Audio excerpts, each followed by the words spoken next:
The NFL's longest continuous rivalry continues here today as the Green Bay Packers and Detroit Lions meet, a series that began in 1930. And in the NFC Central Division, Green Bay finding themselves at 5-4 for the first time since 1978, tied for second with Chicago behind the Minnesota Vikings. Hi, everybody. I'm Steve Zabriskie, and along with Coach Hank Stram, we welcome you to the Silverdome here in Pontiac, Michigan. These two teams met each other just 2 weeks ago. And, Hank, what kind of a factor is that going to be today? From an artistic standpoint, Steve, I don't think it makes any difference. I really think in the final analysis, however, that the advantage will probably go to the team that lost the game the last time because it was a very close game, decided in a field goal, plus the fact that they're playing at home. I think definitely the edge in this particular game will be Detroit. Well, that would put the onus on the Green Bay Packers. Their coach, Lindy Infante, although they won that game, knows that they have to do some things differently and better today. We got to hope that we're a little bit better at recognizing some of the things that they do. Sanders ran up and down the field on us, especially in the first half. We've got to make sure that we get him corralled and not let him be that major of a factor this time. And then against their defense, last time we made a few errors and turned the ball over a couple of times, and we got to make sure that we don't do that. They're good enough that they don't need any help from us, and we got to make sure that we don't turn the football over in this game to expect to win. Mistakes are always important, but what else do they have to do, Henry?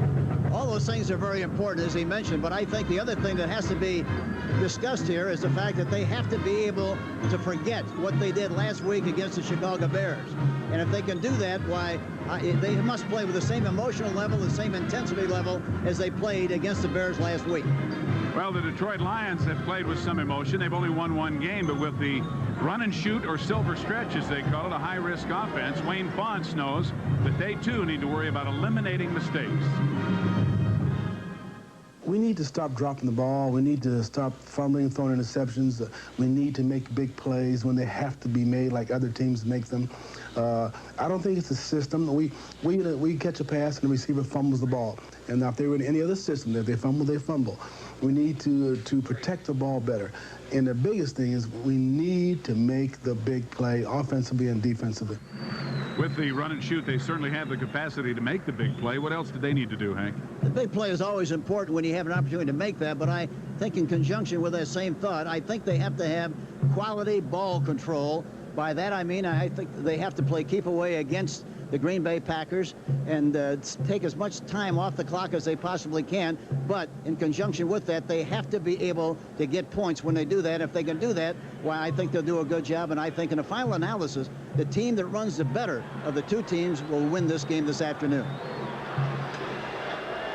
The one problem that, of course, the Detroit Lions have to concern themselves with is the fact that they have just not had any great success here at home against Central Division opponents. Only one of the last 15 games have they won. Rookie Chris Jackie will do the kicking off for Green Bay.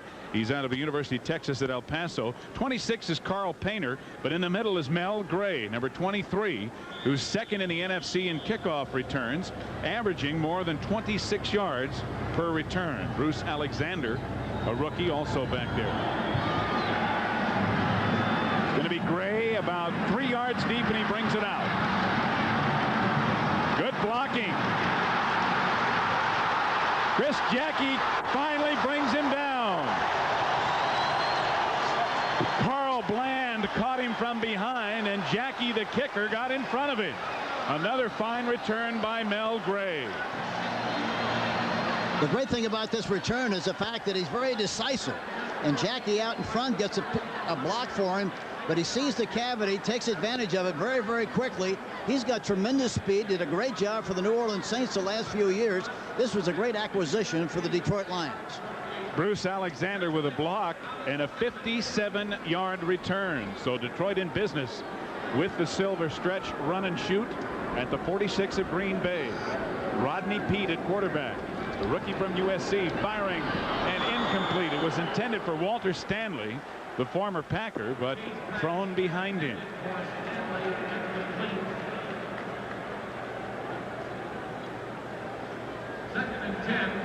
Rodney just having a terrific year. 4 rookies starting in the offense for Detroit. Now up front, Lomas Brown, the veteran, with Andolsek, Glover, Dallafour, and Sanders, who's starting in the place of the injured Harvey Salem. Barry Sanders, the S-back, or super back, as Wayne Fonts calls him, and then the 4 wide receivers with no tight end, the run and shoot. Richard Johnson in motion on 2nd and 10. Sanders hit right away and gets 2 to the 44 in the grasp of Burnell Bucky Dent. Up front for the Packers defensively, Blaze Miller, Bob Nelson, and Robert Brown, the front 3. Then the 4 linebackers, John Anderson, the veteran, Brian Noble, Johnny Holland, and Tim Harris, who's one of the best pass rushers around.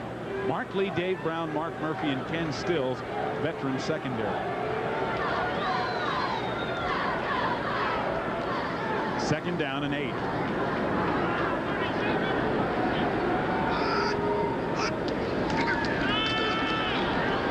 Lots of time for Peete. Now he's in trouble. Harris finally gets him. Tim Harris shooting those guns as he drops Peete back at the Detroit 40. Harris is on the offensive right side. He starts to go inside, and he sees that the quarterback is in trouble, sheds the block, and makes the sack. A great play by Harris. And he's very, very good at that. He's quick, and he's fast, and he's strong, and was able to read it extremely well once Peete got out of the pocket. He now has 10.5 sacks on the year. So Jim Arnold, 3rd in the NFC in punting, hangs it high. Rookie Jeff Query back at the 6.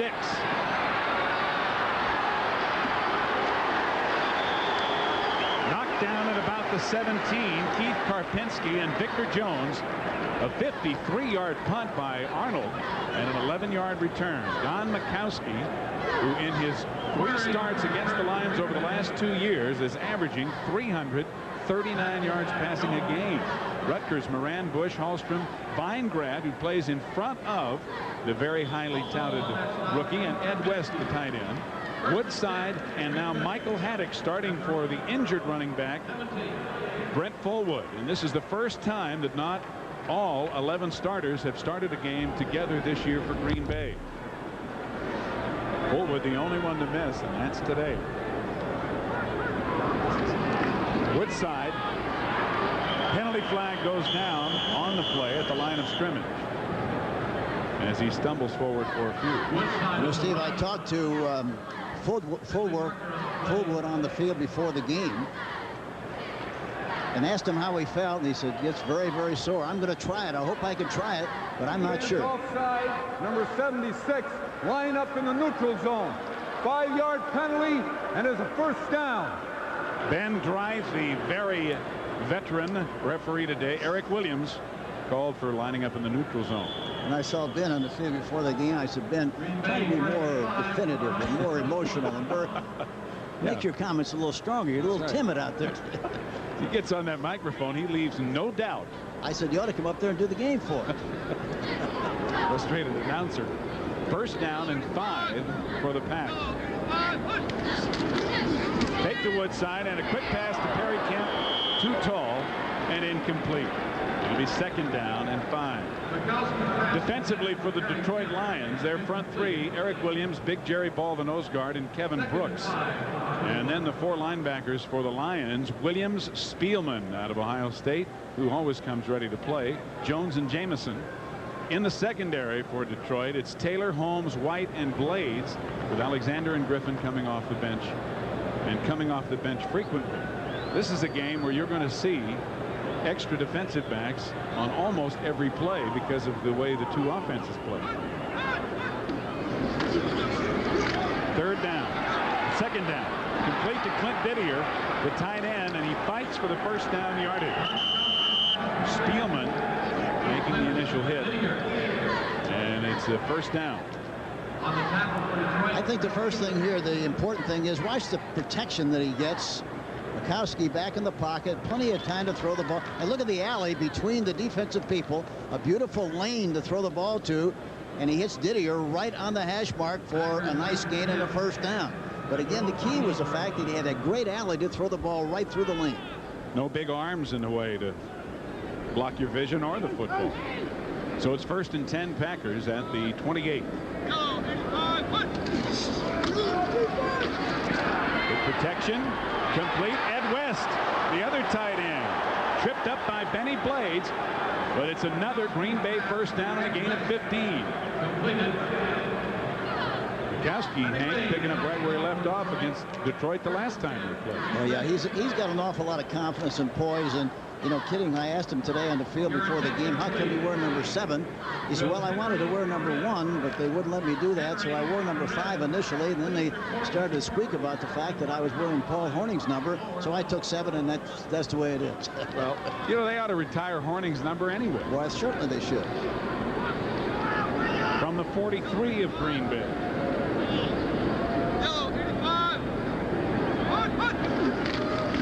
Woodside finding a hole, picking up about 9 as the Packers continue to move the ball. William White in the secondary and nose tackle Jerry Ball make the stop. Majkowski, I think Hank would like to play Detroit every week, let alone twice in 3 weeks, because he's had phenomenal success against them. Look at these 300-yard games. Half of his career 300-yard games have been against Detroit. Yeah, that's really incredible, isn't it? It really is. Of course, he's had fantastic games against a lot of people, but the fact that he's had that many great 300 games against Detroit is really unusual. He may now just be coming into his own as a quarterback. Haddix hit right away. Jerry Ball would not be moved, and Spielman came in to help him out. Jerry Ball, who is a distant cousin of former Lions great Mel Farr, and he and Mel are in business together in the automobile business, which is, I guess, business to be in if you're in Detroit, right, Hank? I would think so. You can't make money selling cars here, you're in trouble. Close enough for them to bring the chains on.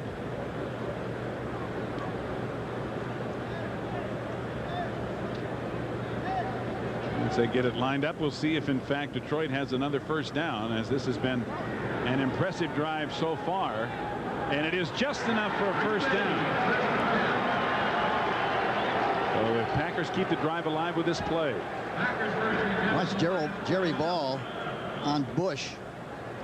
He throws Bush aside like a piece of popcorn and comes in and makes the tackle in the hole. A great play by Jerry Ball. He's a snootful, I'll guarantee you that. He's like one of those destruction balls. Knocks down buildings. Yeah. Wrecking a piece of popcorn. Just flicked him out of there. 1st and 10. Twin receivers, but now Woodside coming in motion. And Majkowski under pressure. Sack. George Jameson. 2nd sack of the year for Jameson. And a loss of 10. Jameson, number 58. We'll see him coming from the left side. Back in the pocket. Look at him coming. Nobody touched him. Nobody touched Jameson at all on the play, number 58. And the key always is, you know, when you can chase a quarterback from the backside, he has to feel the pressure, but he doesn't see the pressure. And that time, I don't think he had any idea that he was that close when he made the sack. So it's 2nd down and 20. Nico Nogan, Spielman come out. 2 more DBs in for Detroit. Majkowski swinging it to Haddix, who drops it. Haddix had Jimmy Williams right there in front of him and probably wouldn't have gone much farther, but it'll be 3rd down and 20 yards to go. Safety blitz on the last play, too. Pretty good timing on the blitz also by the safety, James Griffin.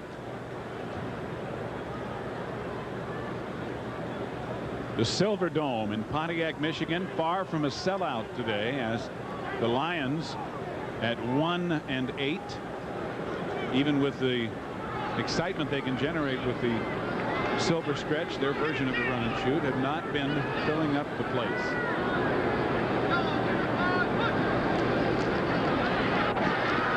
Majkowski can run.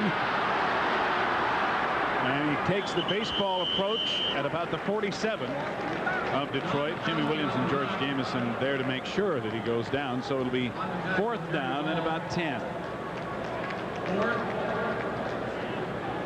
Good job, Hank, that time by the Detroit secondary. Yes, it's only a 3-man rush that time, and they had a linebacker coming, but the alley was right up the middle. And that's a great thing about, you know, this young quarterback is he recognizes defenses so well, and when he has a chance to take off and run, he's going to do it quickly. Don Bracken averaging just under 43 yards a punt. Has plenty of time and hits it high and very short. Not a good kick, and it does not get a Green Bay bounce as it is down near the 25. So Walter Stanley didn't have a chance to get it. Johnny Holland downs it, and Detroit will go on offense when we come back.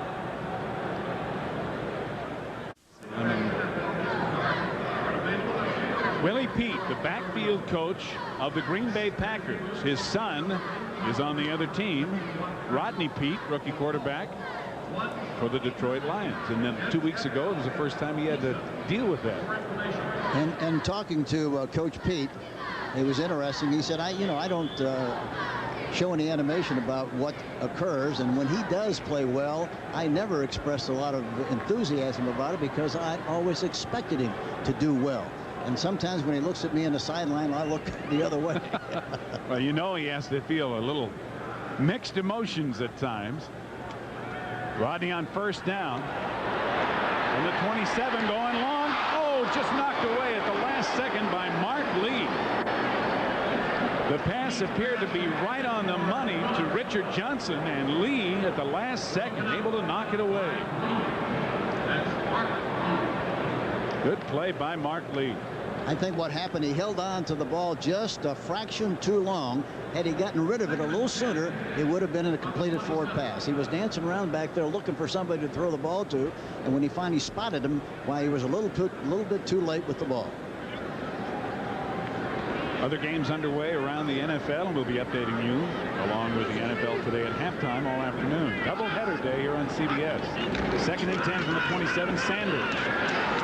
And Green Bay so far doing a fine job of corralling Barry Sanders, who ran for 168 against them last time. I think the plan is very obvious on the part of the Green Bay Packers, and a wise one, is that they're saying we're going to stop the run, and whatever they want to do with the passing game, we'll let them do that, but we've got to stop the run. And so far they're doing it with a combination of 5 people up front, 6 people up front, counting the linebackers, and it's creating some problems for the Detroit Lions. Some people may forget that the name of the offense is the run and shoot.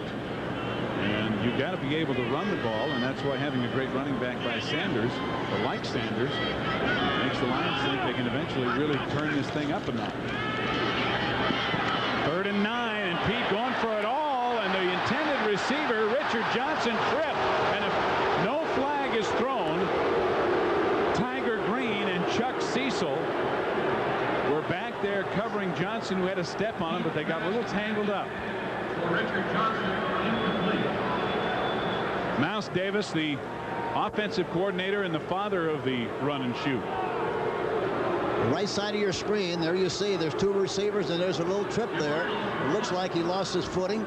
The ball was a little bit long, and the key again that time, the fact he was able to throw the ball like he was, because he had an awful lot of time. No pass rush whatsoever. So Jim Arnold on to kick again on 4th down and 9. He boomed one over 50 yards last time, and he really hits this high in the air. Jeff Query at the 23.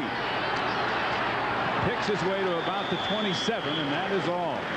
7 minutes remaining in the first quarter here in Pontiac. A 48-yard punt by Jim Arnold, and we still have no score.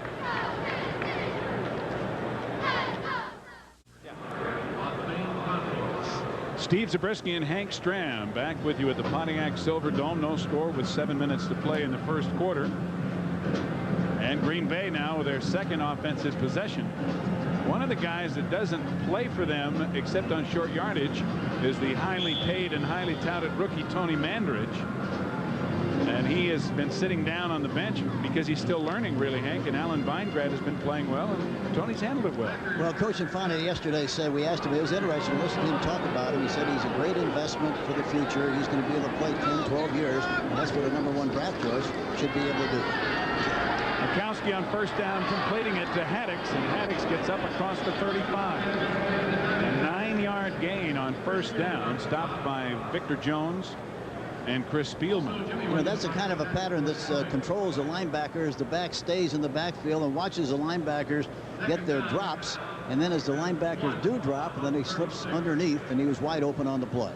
So far, Hank, the Packers have had pretty good first down success. Every offense wants to be second and short. On the I formation. Woodside trying to get the first. The very ball came flying through there. May have gotten a piece of it. Victor Jones again on the stop. Eric Williams that time really got good penetration too on the play. Close enough for a measurement as Ben Dry calls for timeout and for the chains.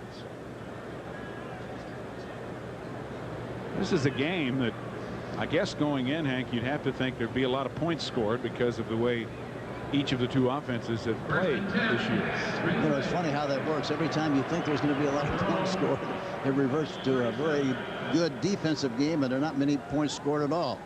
Well, it could be that having played each other just 2 weeks ago, the defenses are now a little better prepared. Well, I think that's the case too, but I don't think you ever get a lot of points in a game unless there are a lot of turnovers. Turnovers are the ones that create the big scores. Detroit has been about the worst in the league at the turnover ratio. The Packers have been better but not great. From the backside, Majkowski hit. Was his arm in motion? The ball is free, and it is recovered by Detroit.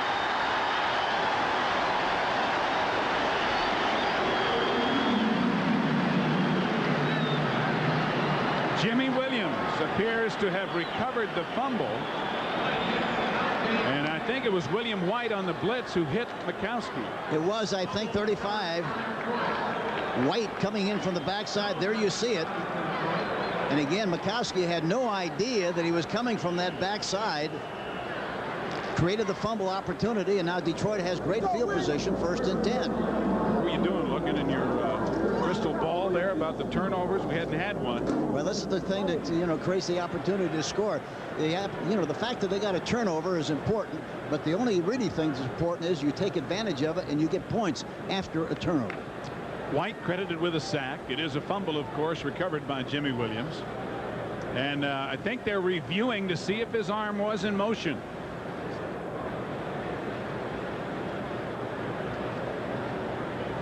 Looked to me, Hank, like his arm was coming back. It did look like it. He got hit as it was coming back, and it popped right out of there. I think really that's what happened. Look, there he is, anchored. He pumps and bringing it back. While he's bringing it back, it was knocked loose. It wasn't. He wasn't trying to throw the ball at all. Well, that should be a fumble. That has just been confirmed by the replay official, Carl Lepore, that his arm was not moving forward. So it is a fumble, and Rodney Peete in the run and shoot in business at the Green Bay 36.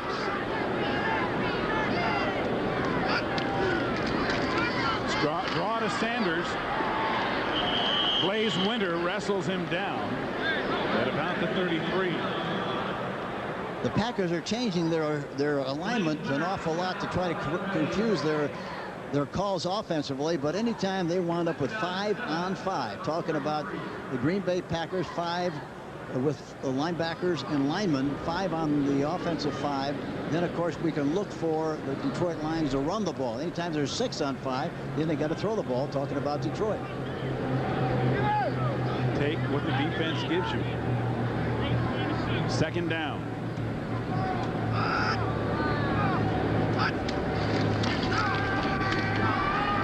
Peete trying to get it all. Walter Stanley and Mark Lee with another outstanding play.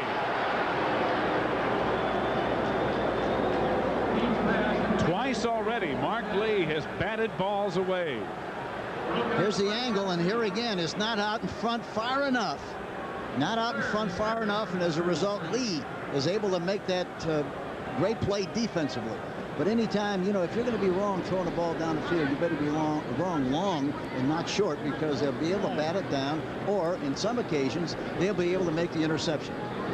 Rodney Peete has yet to complete a pass. He's 0 for 4 so far. 4:41 to go in the first quarter, no score, and it is now 3rd down.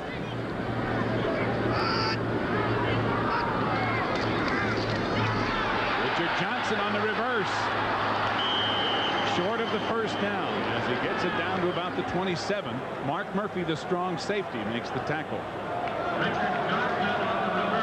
It's kind of a change of pace play, in that he goes in motion, then he comes back on a reverse. Look at the defense chase, but there's no blocking downfield at all, none whatsoever. Ken Rutgers was out there to make a block, but he didn't do anything at all, and as a result it was a bad play.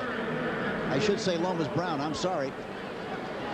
Well, 75. They call this guy Money because not only is he mostly on the money, but when it comes to kicking the ball in situations where money is on the line, meaning victories, Eddie Murray is about the best. Here, a 45-yarder. The Lions lead 3-0 as Eddie Murray has made 11 of 12 so far this year.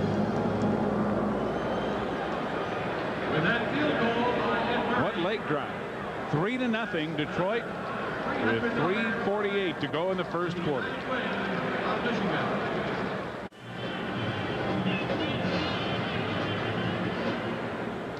Last week, Detroit played in the House of Pain against Houston in the Dome. Now, somebody calls this the House of Wayne.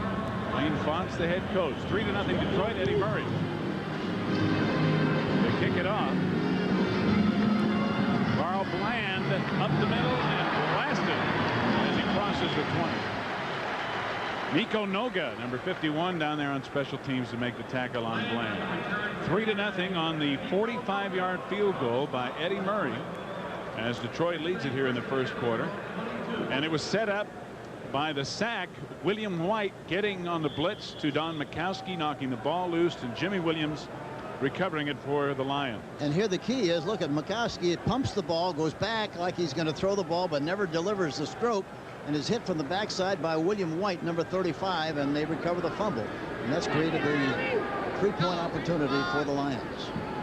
Michael Haddix, the lone setback on first down, and Haddix has the ball. Short yardage to about the 24. Penalty flag is down on the play.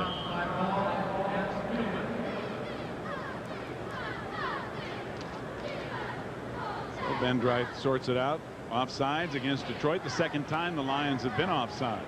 Defense lined up in the neutral zone. Number 59. That's 5 yards, and it's first down. Jimmy Williams, number 59, the bad guy. We're in the Silver Dome here in Pontiac, Michigan, for a series that began in 1930, the NFL's longest continuous rivalry. The Packers and the Lions meeting for the second time this year. 3-0 Detroit with 3:23 and not as many points, Hank, as we thought. Not yet, but it's a long way from being over. First down and 5 following the penalty. Woodside, nope, it's Haddix. And Haddix close to the 30. Again, short yardage. And look at the way the Detroit Lions are pursuing and gang tackling. They got a lot of people around the ball, and that's a very aggressive, good sign when you're talking about defense. Spielman and White leading that charge. Earlier we showed you a score of the Los Angeles Rams and the New York Giants with no score in the first. We got a little ahead of ourselves. That will be the second game of the doubleheader here on CBS today. It is not quite time for that game to kick off, but you'll see it next year on CBS.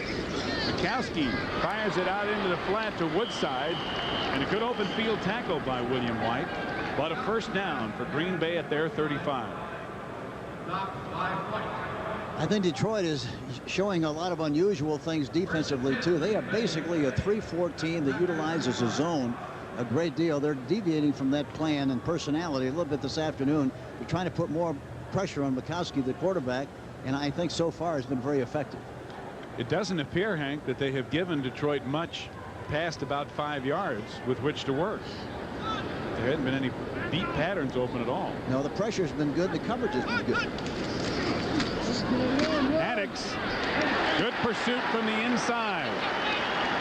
Spielman and Brooks, along with Victor Jones. And again, the key was really Jamison, number 58, forced it to the inside where he got help from all of his pals. There he is on the outside, takes on the blockers. He made him go inside, and by the time he made the move inside, why, then, of course, they came in. Kevin Brooks came in, 97, and made the tackle. George Jamison in his 3rd year out of the University of Cincinnati. So it is 2nd down and 10.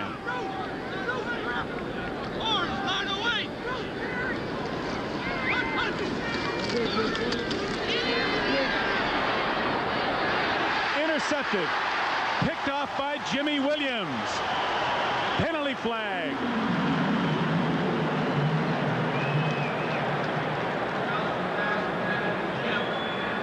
Eric Williams, number 76, had pressure on Majkowski, and Jimmy Williams, no relation, picked off the errant pass, but let's see what the penalty is. Offense, pass interference, 86. They decline a penalty. Detroit's ball, first down. Here we see you're the quarterback throwing this ball. This is what he sees going down the field. He gets a little pressure on the outside. He throws the ball without being able to step and throw. He throws behind, and the ball is intercepted by Jimmy Williams, number 59.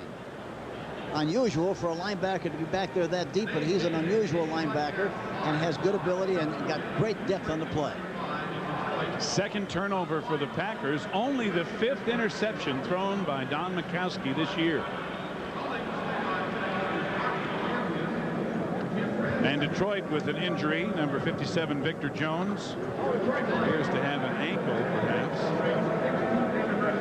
or maybe a foot injury, being attended to on the near sideline. You know, it's interesting talking about both teams. Both teams have a great attitude about their respective teams. But being in town with Detroit for a couple of days, it's just amazing to talk to the players and the coaches and the high-profile attitude that they expressed about their team. You know, they're 1-8, but after talking to them, if you didn't know what their record was, you'd think they were maybe 8-1. They've got a very strong, positive attitude. They think the future is going to be outstanding for them. They think they're making their move, and they're playing like it with a lot of enthusiasm, a lot of animation. And they like this run and shoot offense. Mouse Davis, of course, started it years ago when he was a high school coach, and recently he talked about the run and shoot.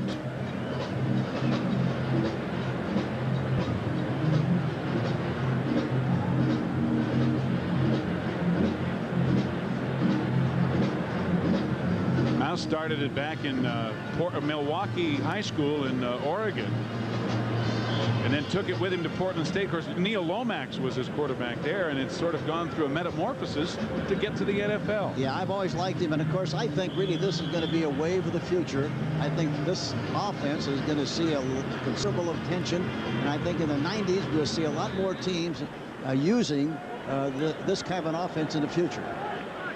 Especially if the Lions start winning some games with it. Barry Sanders getting outside, still running.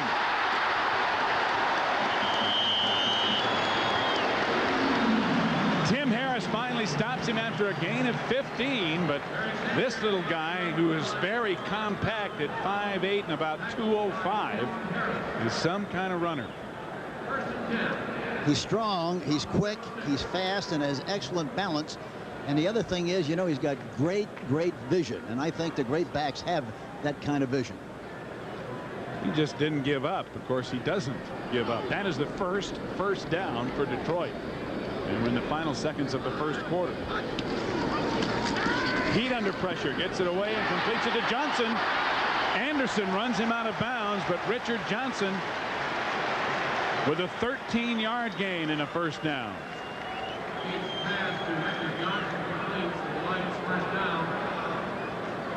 Let's go back and look at the play before this. Barry Sanders' running style, Hank. Well, the great thing about it is he makes good decisions, good vision. Look, they block the linebacker to the outside. They makes a move, goes right back through the traffic of Lee. Lee has a good shot at him, number 22, but he went right through that tackle and got extra yardage on the play. He's got tremendous balance and good strength, great leg strength. Tremendous thighs. Just Really got some pins on him. Peete firing on first down again, completing it as he was cold to begin with, and has turned hot now. Jason Phillips makes the reception, and Ron Pitts the tackle. And that is the end of the first quarter here in the Silverdome. Detroit leading Green Bay 3-0.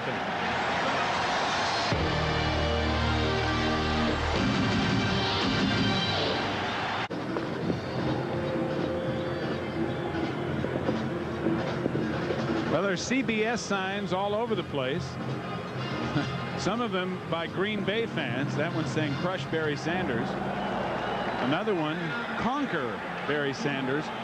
The way Sanders has played this year, you might want to put a couple more letters on there. Conqueror Barry Sanders. You might give the linebackers a lasso. Well, they got him hemmed in that time. They formed a human corral. Mark Murphy, the strong safety, was blitzing, and he was right there, and Sanders had nowhere to go. And that's the one thing that will disturb the running game if you guess right, and that is by blitzing people to close the gaps and cut him off at the pass. One thing, though, that Wayne Fonts told us, Hank, is that they welcome the blitz. They think that the blitz is going to benefit the run-and-shoot offense. That's providing you have the right play call. Yeah, like a pass to the right guy. Not a run at the middle. On third down, Peete completes it to Johnson. He gets away from Green. Touchdown.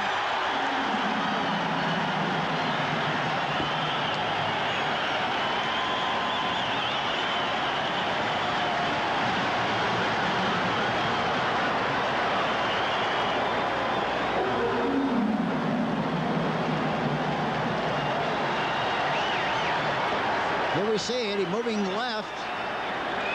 Throws the ball very quickly into the flat to Johnson. And Green misses the tackle on the sideline, and he goes into the end zone, changes the scoreboard. They get 6. And Eddie Murray is on to attempt the extra point. He has a 45-yard field goal already today.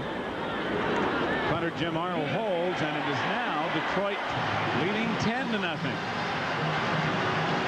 Richard Johnson getting wide open, and when you get those little backs, little receivers one-on-one, they can do some damage.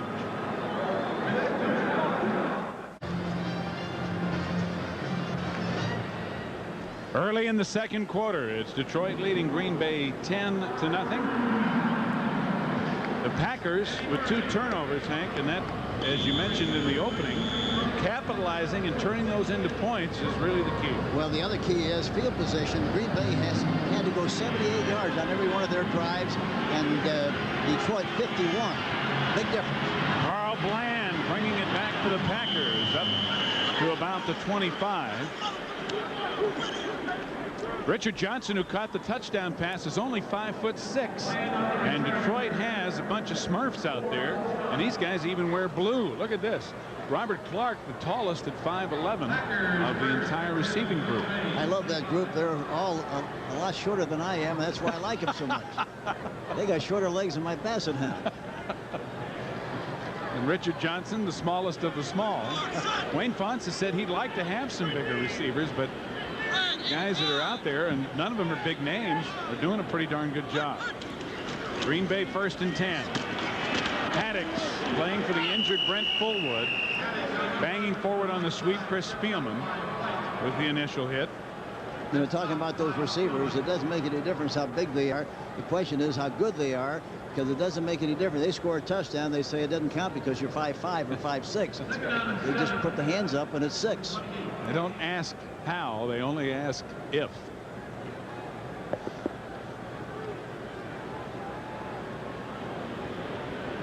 Second down and 7 as Maddox picked up 3.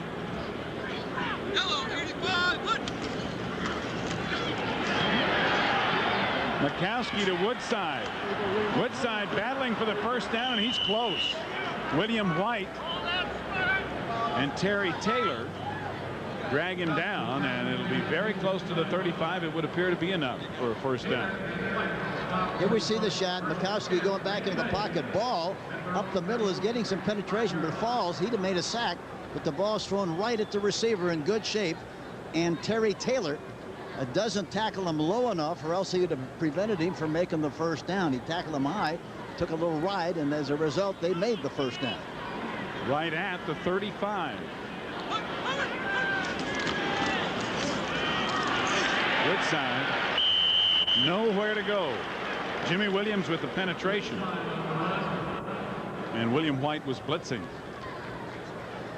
And the thing that's happening, I think, because of the way the Green Bay Packers pass block, they use turnout blocking, which means they block away from the tight end, and as a result, they're vulnerable on the tight end side, and as a result, we're seeing White, the free safety, blitz from the backside, and that's why they're having some success with that, because of the scheme of the pass protection of the Green Bay Packers.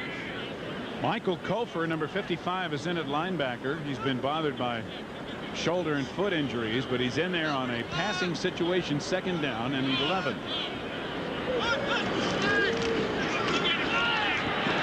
Majkowski rolling the pocket, throwing behind Haddix, who can get up.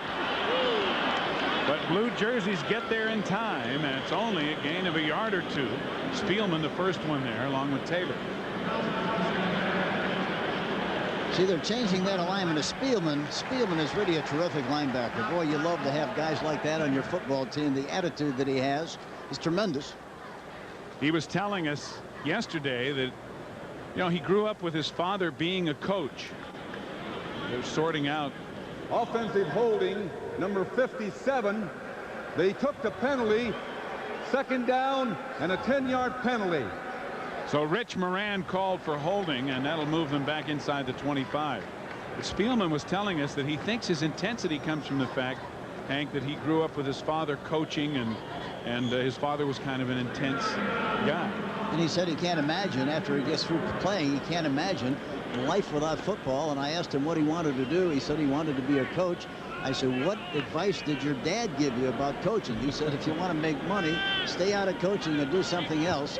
But he said, I guarantee you, I'm going to be a coach. And I think he'd be a good one. He's out of there on the nickel package, something he does not like. Majkowski on the quarterback draw.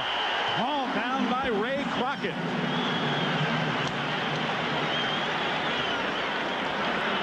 Crockett, a rookie out of Baylor, with the big play. And there again, blitzing from the outside. And they're not expecting that. They thought they were going to get a lot of zone. Crockett, number 39. This is a quarterback draw play, but look at Crockett fly through the backfield, blitzing from the right side of your screen and making the sack on the quarterback, Majkowski. But he had no idea whatsoever that he was coming from the backside.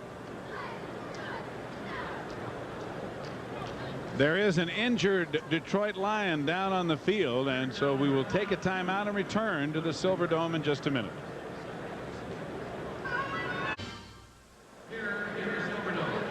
The story of the game, as it so often is, revolving around turnovers. 2 by Green Bay, and Detroit able to convert them into 2 scores, the Murray field goal and the Peete to Johnson touchdown pass to lead 10-0. And both coaches, Hank, when we talked and had the interviews in the beginning of the broadcast, they both talked about eliminating those mistakes, and here we are, 10 points on turnovers. Well, football is a game of repetition, and you win and lose each week for the same reasons. And usually turnovers, field position, make the big difference. And in this game so far, it's very obvious when two teams are running a race, one has to run 51 yards and the other one runs 78 yards. You know who's going to win that race. And Green Bay backed up with a big 3rd and 22 and a completed pass to Aubrey Matthews. William White with a stop. And Matthews short of the first down. So it'll be 4th down and about 6 at the 39, and the punting unit is on. Bracken for Green Bay. His first punt went only 19 yards as he shanked it badly. And his average coming into the game was 42.8, so you know he's a good kicker. Walter Stanley averaging about 13 yards a punt return. Back to the Lions. This one a good one by Bracken, who hangs it high. Stanley at the 13. Has a hole.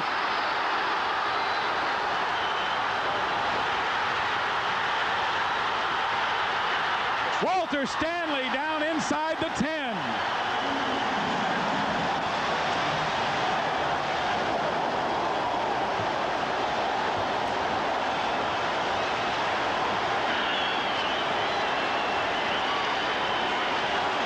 interesting. He catches the ball well, right at the numbers. That's where you got to catch it. He danced around a little bit and then saw the seam, and look at him take off very decisively. Made a move to the outside, should have got a block, but he ran right through two would-be tacklers. Great determination by Walter Stanley, fantastic, and takes the ball inside of the 10-yard line for a beautiful return on the play. Walter Stanley. And John Anderson, the 12-year veteran out of Michigan, finally cut him down. Stanley, of course, a former Green Bay Packer with a 74-yard punt return. And Hank, you talk about field position. Here's the epitome of it. Third and 22 at their own, or inside their own 20, and now the Lions inside their 15. And you can bet every step of the way he's thinking to himself, I'll show you that you made a mistake by letting me go. And that's usually the mentality of somebody who's been traded to another team. Yeah, he's had some tough words for Lindy Infante. He didn't think he should have been let go by Green Bay, and he's trying to prove it. He's got a good start with that 74-yard return. Sanders on first down. Down to about the 8. Tim Harris and Mark Murphy bring him down.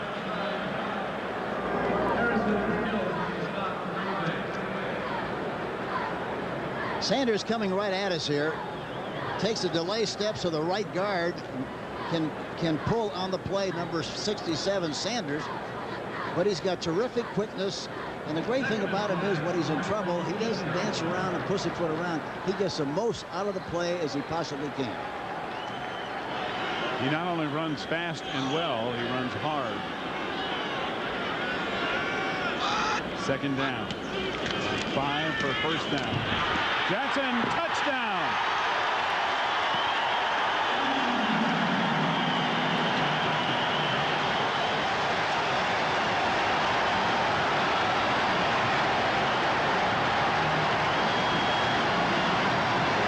Richard Johnson's second touchdown catch of the day, and the Lions are really capitalizing on field position as well as turnovers. See, they're blitzing on the play. There's nobody inside to pick up the halfback in the flat, the receiver in the flat, Johnson, and he makes the touchdown. You know, it's Mark Murphy was coming over to try to make the play, but it was too far to go and too late. I think we're seeing, Hank, what the run and shoot is capable of doing, getting those receivers one-on-one all across the field as Eddie Murray bangs the extra point through, and it is very quickly 17-0 Detroit.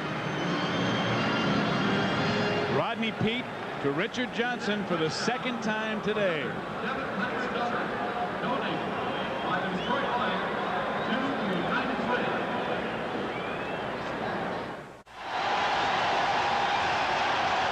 Richard Johnson up with others, exhorting the crowd on here in the Silver Dome as the Lions have jumped out 17-0. Carl Bland waits for the kickoff at the 6. He had a hole, but it closed quickly at the 25. John Miller and Toby Caston on the stop. Let's go take another look at the replay of the touchdown. Well, watch Harris, number 97, is blitzing, but Johnny Holland, number 50, is supposed to cover Johnson in the flat. But watch what he does. He jumps up into the air. While he's jumping up in the air, he can't go to the outside and make that play. And of course, Mark Murphy is coming over to help on the play, and evidently he might have had coverage on the play, but he got there way too late, and it's a touchdown. No way he can make a play on that kind of pattern to the outside. And the other kind of miscues with fumbles and interceptions, and of course the 74-yard punt return by Stanley, all three leading to scores. First and 10, Green Bay. Majkowski to throw. Over the middle and complete. Carl Bland for a 5-yard gain to the 30, maybe to the 36 before he's knocked back by Spielman and Noga. And Hank, we talked about field position. This tells the story. Green Bay their own 23, and Detroit average is starting at the Green Bay 44. Well, we talked about that a little bit earlier. You're never going to get a lot of points in any game that's ever played unless there's good field position and a lot of turnovers. We've got the turnovers, and plus the fact the important thing is turnovers are very important, but it's what you do with the turnover. Detroit has taken advantage of every opportunity, and that's why they lead this game 17-0. Second down, a long 3. Complete. Sterling Sharp has a first down, and he's into Detroit territory at the 47. Bumped out by Terry Taylor and Nico Noga. A 21-yard gain. Sharp's first catch of the day. And he's a delightful guy to talk to. He's got a great personality. And here he's running a crossing pattern from left to the right. Protection is good. Majkowski steps up into the pocket, and look at the linebacker chasing in hot pursuit. He makes a move to try to set up a block, and then he feels the pressure from the backside, goes up the field, gets knocked out of bounds. Sterling Sharp. An excellent pattern, a good move, and a great delivery by Majkowski because he had plenty of time to throw the ball. Green Bay in Detroit territory at the 47.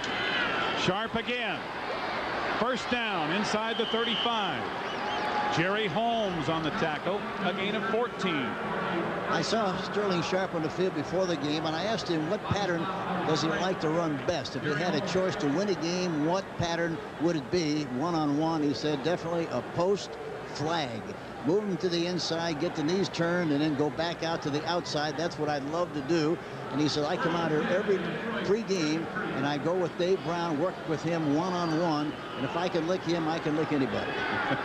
That's a little superstition that they have. They like to work together before the game.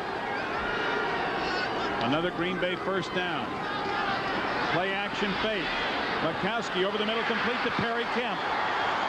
At the 14 of Detroit. William White on the tackle, and a gain of 19 yards, and Kemp is shaken up. The big thing is this is a play action fake. Good faking on the play. Holds the linebackers enough. Look at the protection. Plenty of time to step and throw. And there we see Perry Kemp in the middle area, right on the hash mark, making the catch.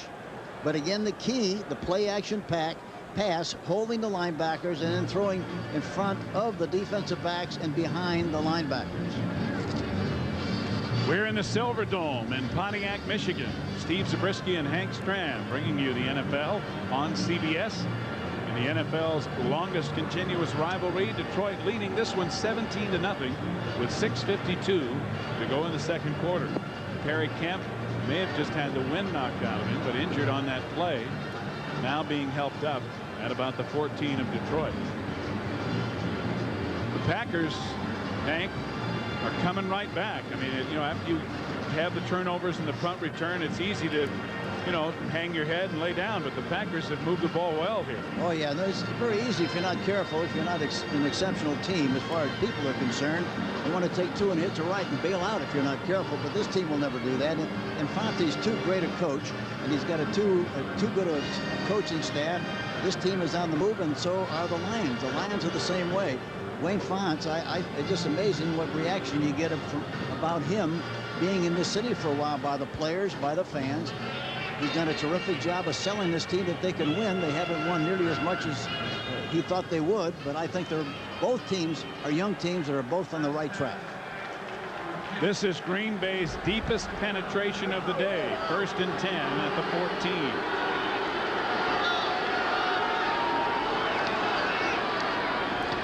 Complete to Ed West. West maybe for no gain. If he gained a half a yard, he'll be lucky. Jimmy Williams ran him out of bounds. You know, the Detroit Lions are unusual in that Wayne Fonte was at Tampa when Johnny McKay was the head coach, and they usually use a lot of zone defenses in this area, contrary to what most people do. Most people will play man for man. That time they were in a zone, and they confused Majkowski, I think, and he threw the ball right where they had double coverage. Of Majkowski's first 11 completions, 8 different receivers have been on the other end of the pass. So he is really spreading the wealth around, and that's part of both teams' philosophy.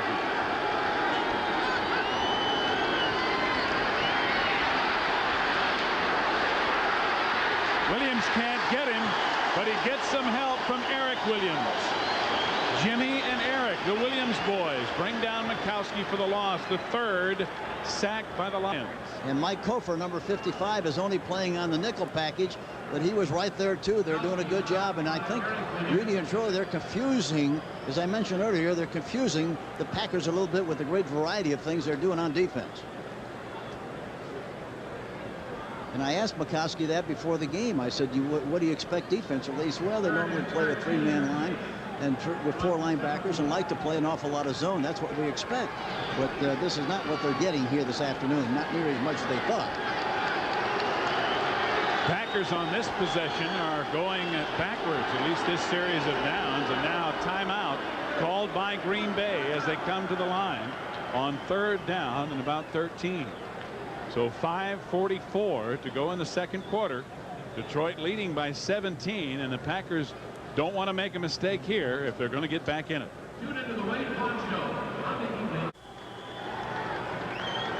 Then we see a shot at Woody Woodenhofer, the defensive coach of the Detroit Lions, and he just communicated a signal into the Lions. Be interesting to see whether they go after him, whether they drop off and play zone. It looks like it's going to be, now they're changing the alignment. 3rd down and 13. Majkowski under pressure, incomplete. Intended for Sharp. But Michael Kofer, Ray Crockett with the coverage. And actually what it was just a 4-man rush with Kofer coming, 3 linemen, Kofer coming, 4 means 7 people were back there. And normally in that situation, as I mentioned, you're playing man-for-man defense. He didn't get man-for-man. So Chris Jackie will come on to attempt a 34-yard field goal. He has made 10 of 13 in his rookie year, the longest 52 yards. And he bangs this one right through there.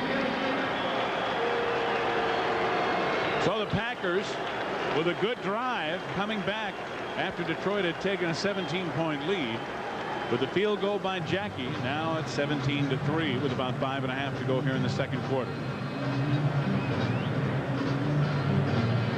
Lindy Infante, Hank, has had a reputation for his sophisticated offense. It's not the run and shoot, but I guess you'd call it a similar offense in the fact that he likes to get a lot of people involved in the offense and throw to a lot of receivers. Yeah, and he uses the field well. And, you know, the field is 53 1/3 yards wide.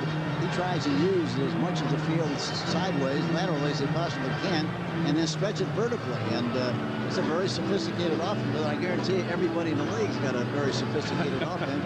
You better be able to read on the run and react on the run and make adjustments.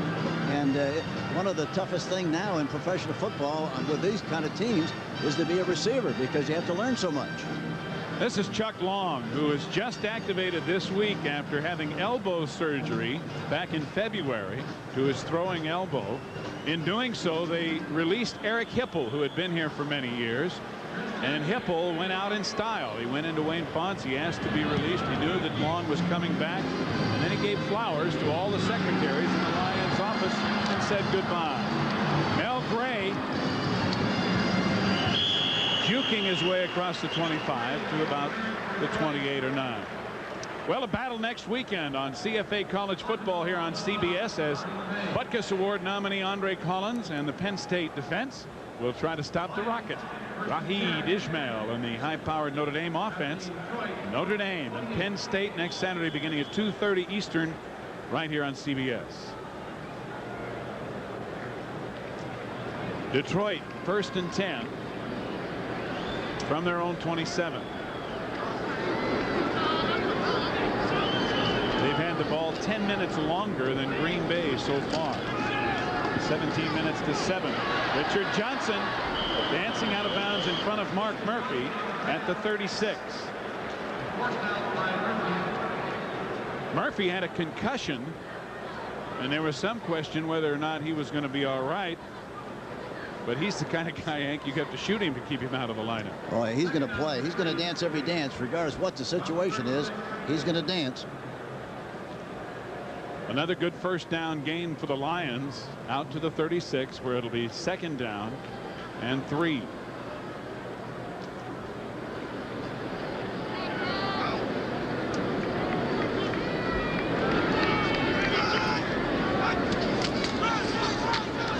Sanders breaking a tackle, cutting it upfield, and getting to the 45 for a first down and then some. But they was a situation where they had 6 on 5, a situation where you're not going to run that often, and if you do run, you're going to try to run outside on the fringes, and that's exactly what he read, and he still made yardage on the play, reading extremely well, looking for a place to go inside, doesn't make it, goes outside, sees a little seam, should have been tackled at the line of scrimmage by Brown, but in spite of that, he's so strong, such strong-legged guy that he goes right through that tackle. Sanders' 7th carry of the day. Sanders' 8th carry of the day, and Tim Harris can't get a hand on him. Sanders still going, and Harris gets another shot. Scott Stephen also there, number 54. I'll tell you what, he run you ragged, won't he? Oh, yeah, he's got such quick feet. And this is like the old story. Takes a counter step so the guard can pull.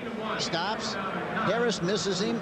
But he says, don't worry, he'll come back around the next time. I'll get him on the next round. Here he is. Comes back again. And Harris finally makes the tackle. Like a revolving door. And there's his father, William Sanders. And they have certainly become the pride of Wichita, Kansas. Barry's great career at Oklahoma State, and of course the Heisman Trophy. Richard Johnson again. He has been the main receiver for Rodney Peete today, and he picks up good yardage. It'll be 2nd down and about 2.5 to go. Johnson's 5th catch of the day.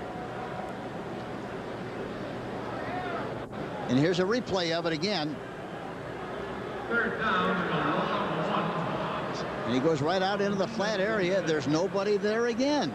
Nobody on the inside to pick him up. And again, it's like playing catch. They ought to give him a glove and just play catch out there the way the coverage is and that play in a flat area.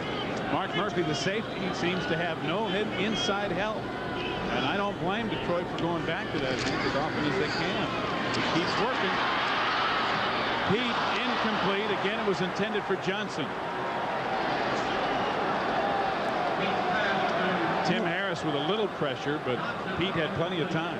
Well, the frustrating thing from a defensive standpoint, a person like Harris who has done such a great job of rushing the passer, he gets rid of the ball so quickly, and right about the time you think you're going to get a sack, you know, the ball's gone.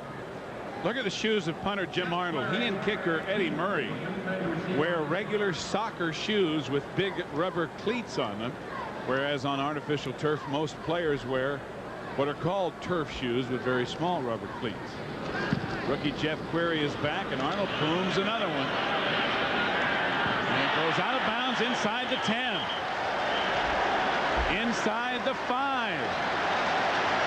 Ray Crockett was down there just in case. A 42-yard punt by Arnold. And the key is, people probably are wondering, why does he wear a cleated shoe? He wears it because there's better traction. He feels on synthetic turf he has a better base with the left foot on the ground, and the same with the place kicker Eddie Murray, and that's why both of them wear the cleated shoe, because of the traction. The other thing I think too, Hank, is that upper of that shoe, the leather part of it, is much thinner. It gives him a better feel on the ball.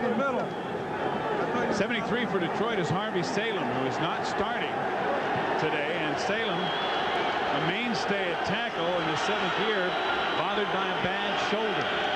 So Green Bay in bad field position again, and Majkowski in the end zone, completing it to Ed West for a 1st down at the 19. A 14-yard gain. Jimmy Williams and Chris Spielman make the stop. That's why Majkowski has grown and developed into such an outstanding quarterback. You know, you have to have an awful lot of confidence in your offense and your quarterback to run this kind of a play. He's in the end zone, play action fake in the end zone. He goes on the outside of the rusher. Look at him, a lot of poise, spots a receiver downfield, hits him. Ed West, the tight end, but really a great play by the quarterback, Majkowski, rolling out, and a good call by Lindy Infante. Majkowski on 1st down. In and out of the hands of Sharp, who tried to corral it with one hand. 2:01 to go in the half. So one more play before the 2-minute warning. And it'll be 2nd down and 10. It was tough when you're stuck in the spaghetti sauce down there with bad field position. Hard to get out of there sometimes, but that spaghetti sauce is pretty thick. Wayne Fonts is upset and had referee Ben Drythe go over and warn number 75 Ken Rutgers, Green Bay's tackle, who I think they're saying is repeatedly holding.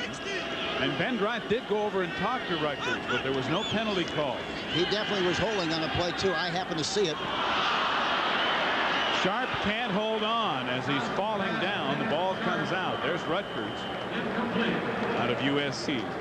So the 2-minute notification will come at 1 minute and 55 seconds with Detroit leading 17-3.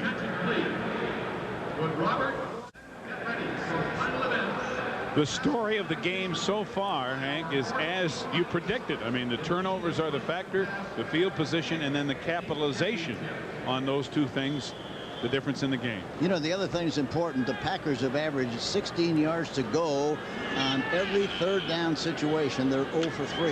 And that's murder. When you come up with third and long consistently, that's a tough way to go. And here they are, 3rd and 10 at their own 19.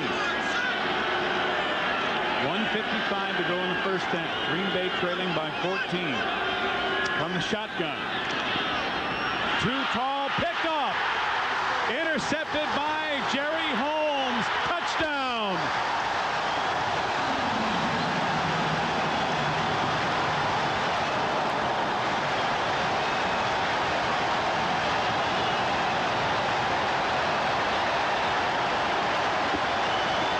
Jerry Holmes with his second interception of the year. Majkowski throws his second interception of the day, and it's the 3rd Green Bay turnover. And that's when you throw, that's what happens when you throw the ball high. It winds up being a tipping drill. That kind of a pass has to be thrown right at the numbers, so in case he does drop it, he goes down instead of up. There you see it. It's tipped. And there you see the defensive back Holmes, 43, catch it in the air, just like they practice it every day, the tipping drill, and he changes the scoreboard and you get another 6. And Eddie Murray, who has been busy, gets the extra point, and a fight breaks out along the line of scrimmage as the extra point is kicked. A lot of pushing and shoving and grabbing, and the officials jumping right in there to separate the players. Jerry Bell and Tim Harris among them. Brian Noble also. But it's 24-3. Green Bay now down by 3 touchdowns.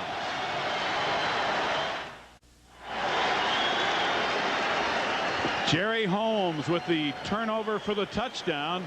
And the Lions didn't have to convert that one. Holmes says, I'll take care of the turnover and the conversion into a score. And the Lions are having a little different kind of day against Don Majkowski than they ordinarily have. Although he has thrown for 135 so far, the 2 interceptions have really hurt Green Bay. The only thing is, in this kind of a game with the personality of this Packer team in the past, they're only 3 plays from being out of this game, not 21 plays, just 3 plays. And so there's a lot of time left in this game. A lot of things could still happen. Vince Workman takes the kickoff inside the 10 and gets to about the 24. The Lions really playing with emotion. John Miller, rookie safety, down there to make the stop, number 44 out of Michigan State. Probably got a few tickets today. I would guess. Turnovers, the story. And Majkowski has to go right back to work after throwing his second interception. The 3 turnovers and the 74-yard punt return by former Packer Walter Stanley leading to all 4 scores. I used the word forget in the beginning of the show. That's what this Packer team has to do right now. They've got to forget what's happened already. They just got to play like they're capable of playing, get regrouped at halftime. But it's still a long way from being over the way this Packer team can play. Majkowski sacked at the 15. Jerry Ball.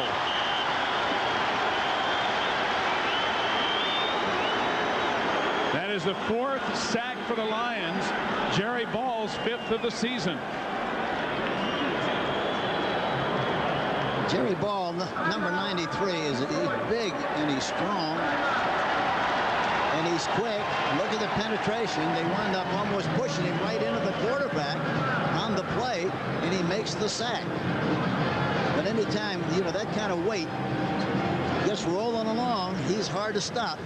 And he pushed his way, pushed and shoved right into the quarterback for another sack.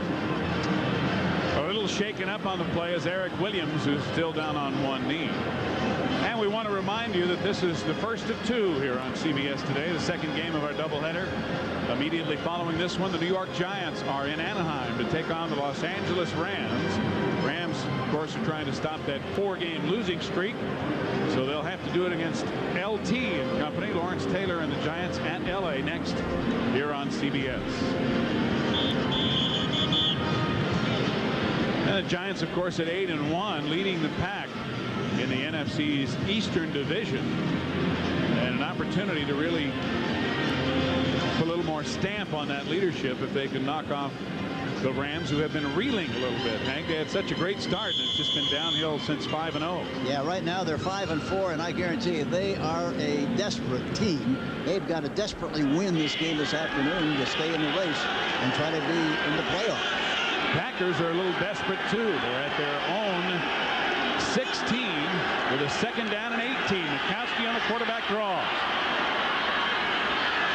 Out to about the 26. He gained 10, but he needs a lot more. Michael Kofer, 55, made the stop. I think the other thing with the kind of pressure Detroit's putting on Green Bay, I think in the second half they have to move the pocket a little bit to change the pace of their passing personality. Timeout called by Green Bay, stopping the clock with 1 minute and 20 seconds remaining in the half. So we'll bring you up to date on what else is happening in the NFL.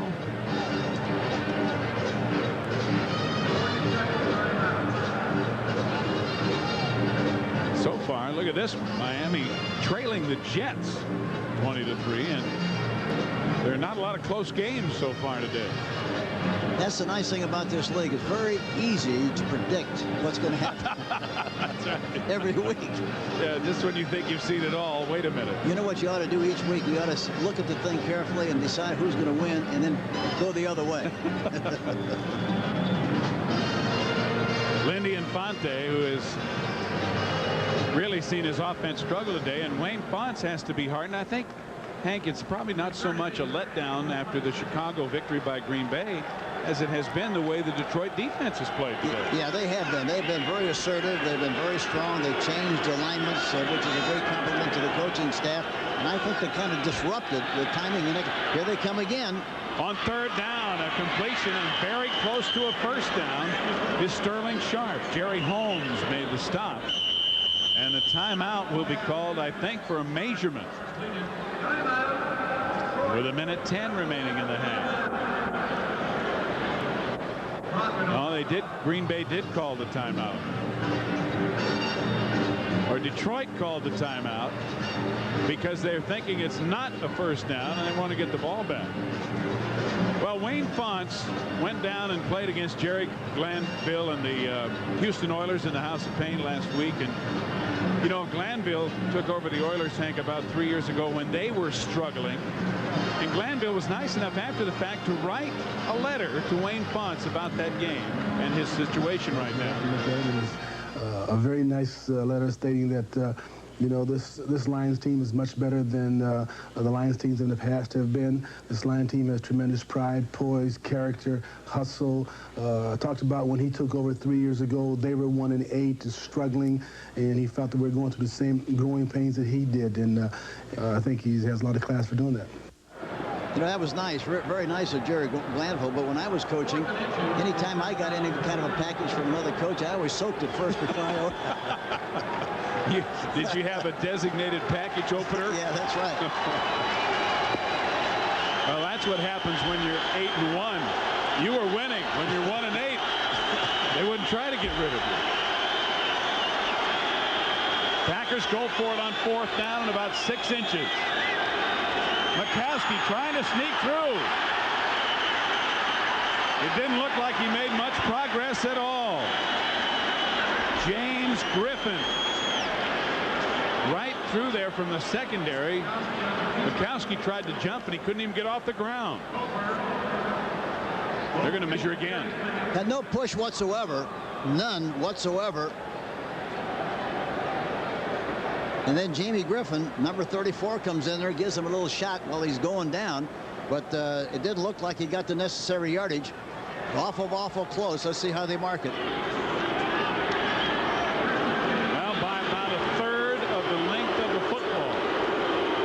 first down. Wayne Fonts is unhappy, and it didn't look like that from up there, did it? I have to agree with him, Hank. I don't see where Majkowski even got in front of his own center. And plus the fact that he was straight up in the air, didn't get any kind of a lean, and so that looked like it was going to be a tough call. Well, it's all in where they spot the ball. And they spotted it in such a way that it is a first down. 41 seconds remaining. Juggling catch by Aubrey Matthews, and he does not get out of bounds. The Packers calling timeout right away, and it'll be their last timeout. William White and Jimmy Williams made the stop. 28 seconds to go, and at halftime, stay with us because Brent Nerd will be along with scores and highlights from all around the league, all the latest developments in the NFL on the NFL Today's halftime report. Packers have one more timeout remaining here with 28 seconds left in the half.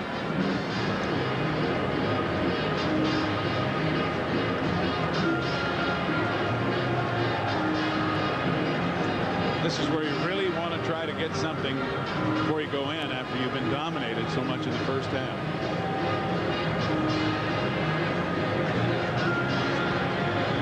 What Don Majkowski's done in the second half, these guys have really done a good job of coming back in most of their games, even when they haven't won. And Majkowski's had much better second halves than first. Well, the thing you have to remember is that this thing could. The field position and turnover ratio could just flip-flop in the second half. Green Bay could be in a situation where they have good field position. They take advantage of it. They get right back in this contest. So you can't play the funeral march yet. Majkowski gets it off. Incomplete, intended for Sharp. And again, it was Jerry Holmes who was covering.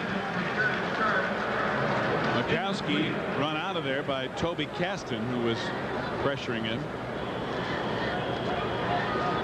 So it'll be third down and about 2, but the big number, 21 seconds left on the clock. We're in the Silver Dome in Pontiac, Michigan. Steve Zabriskie and Hank Stram, where field position and turnovers have been the difference in the Detroit Lions leading 24 rather to 3 over Green Bay. A 21-point advantage with 21 seconds left in the half. Johnny Holland. No, I think it's Toby Caston. Shaken up. Who was pressuring Majkowski and slid out of bounds on the far sideline in pursuit. Shaken up a little bit.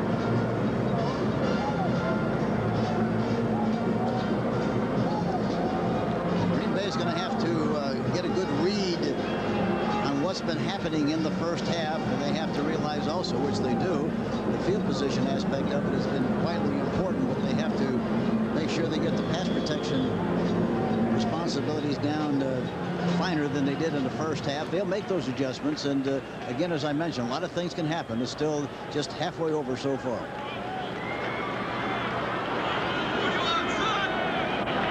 Infante and the coaching staff already thinking about what they're going to have to do as far as adjustments at halftime. Majkowski swings it out and completes it to Herman Fontenot, and Holmes bumps Fontenot out of bounds at about the 46 of Detroit. An 11-yard gain, a first down, and 14 seconds left in half. Fontenot's a guy that Infante told us last night, Hank, he really likes. He had him, of course, at Cleveland, and traded to get him. Well, he said he liked him so much that in the event they had a problem with the flankers situation, he used him as a flanker. He likes him that much as a receiver, along with being a very fine running back. Very versatile guy who plays a lot on third down and long yardage. First and 10.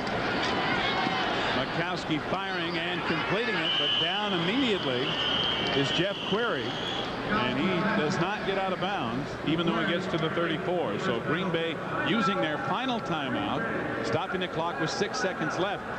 And if they would go to a field goal here, not only would it be a long one, Hank, but it would be I don't know, not enough, I guess, under the circumstances. I mean, they have the option. What do you think they would do here? Kick it or go for another play? Well, I think, yeah, I really think they're going to kick it. I really think they got to kick it. Even if they get 3 points, at least it's something before the half. They have to try to get 3 points. The other thing that I would consider very strongly, it's very obvious to the defense maybe that you're going to kick the ball. I would consider, if they have a read where they can use an automatic, I would fake the kick and try to make a big play if they're all up on the line of scrimmage, to try to make a big play and get him with a touchdown on a fake kick. So Bracken will hold at the 42. It'll be a 52-yard attempt. Now, Chris Jackie's already hit a 52-yarder this year. He's got a lot of leg. And he drives it, but it's going to be wide to the right. He had the distance, but missed it to the right, and time has expired here in the first quarter, or first half, I should say. The end of the half with Detroit leading by 21 over Green Bay. I want everybody to hear an exciting call. The Falcons came away with a last-second victory over Buffalo last Sunday, and the radio call by Larry Munson was almost as exciting as the 50-yard winning field goal by Paul McFadden.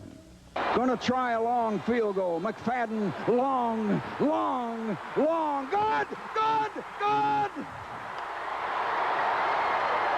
good. Scores, scores, scores, you're all screaming.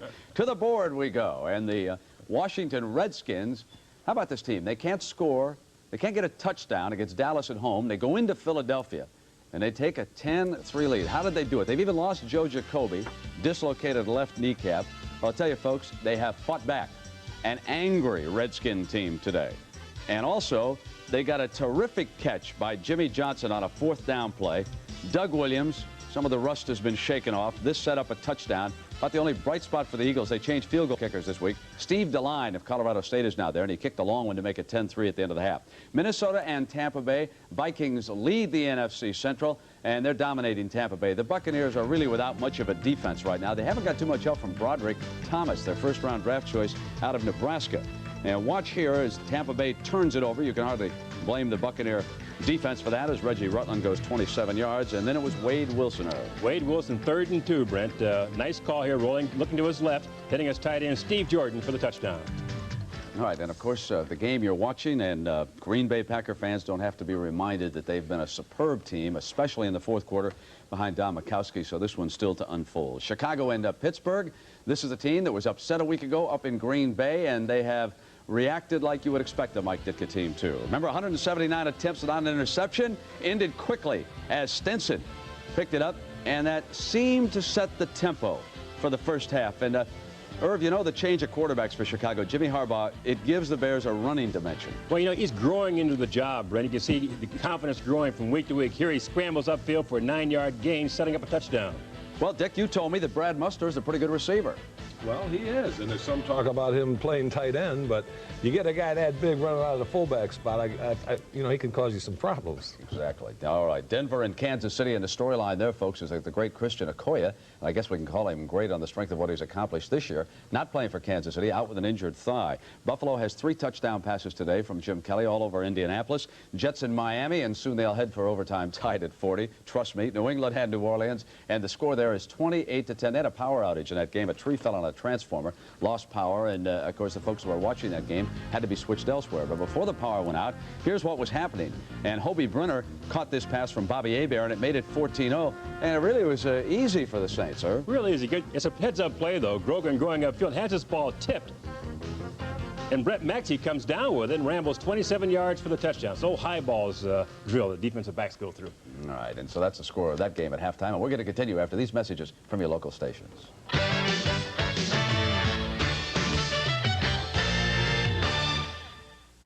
Steve Zabriskie and Hank Stram back at the Silver Dome in Pontiac, Michigan, where Detroit leads Green Bay 24-3 at halftime.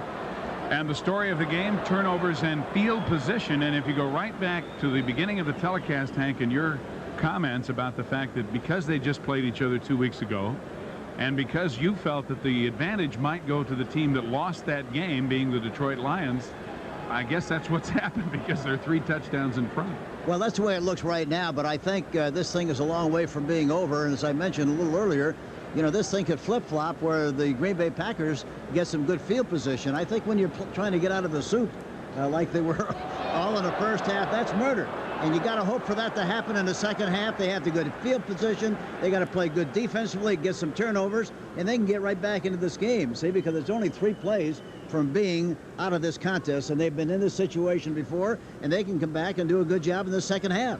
Well, the turnovers have led to 3 of the 4 Detroit scores. The other one was set up by a Walter Stanley punt return. Here's the second Detroit touchdown, and it was the second TD pass of the day from Rodney Peete to Richard Johnson. Well, Harris, the linebacker, is blitzing on the outside. Looks like Murphy might have had the coverage on the play, but he couldn't get there in time, and then Johnson goes in and changes the scoreboard and gets a touchdown.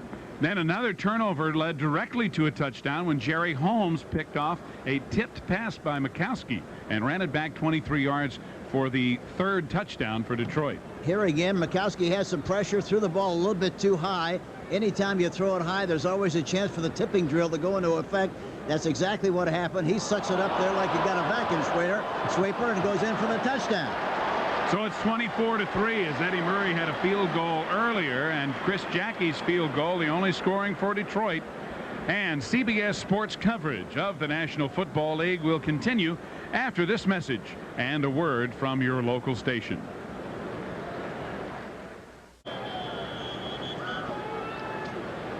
The Silver Dome.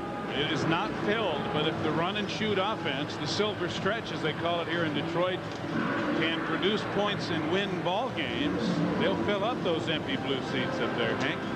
They've gotten a little help today from Green Bay's turnovers, and they have turned them into scores. Well, that's really the key. That's really the key to this game so far. We hate to keep repeating it, but that's really what's happened. Don Majkowski, who's had so many great games against the Lions, not having a good day today, but boy has he done a job in the second half. Green Bay has really played well in the second half, and they certainly need to do it again today. This is very important for them to get the ball in good field position and make something happen, get a touchdown, get a field goal, do something. They got to score on this next drive. Rodney Peete heating up as he will operate the Silver Stretch. Vince Workman and Carl Bland are back to receive Eddie Murray's kickoff. Workman coming up at about the 15. And again, good coverage by Detroit. And they stop him inside the 25. So Majkowski and company to work, down by 21. Bruce Alexander on the spot for Detroit. And the field position At their own 24. has really been the story as well as the turnovers. Green Bay's best has been their own 27. That's also been Detroit's worst field position.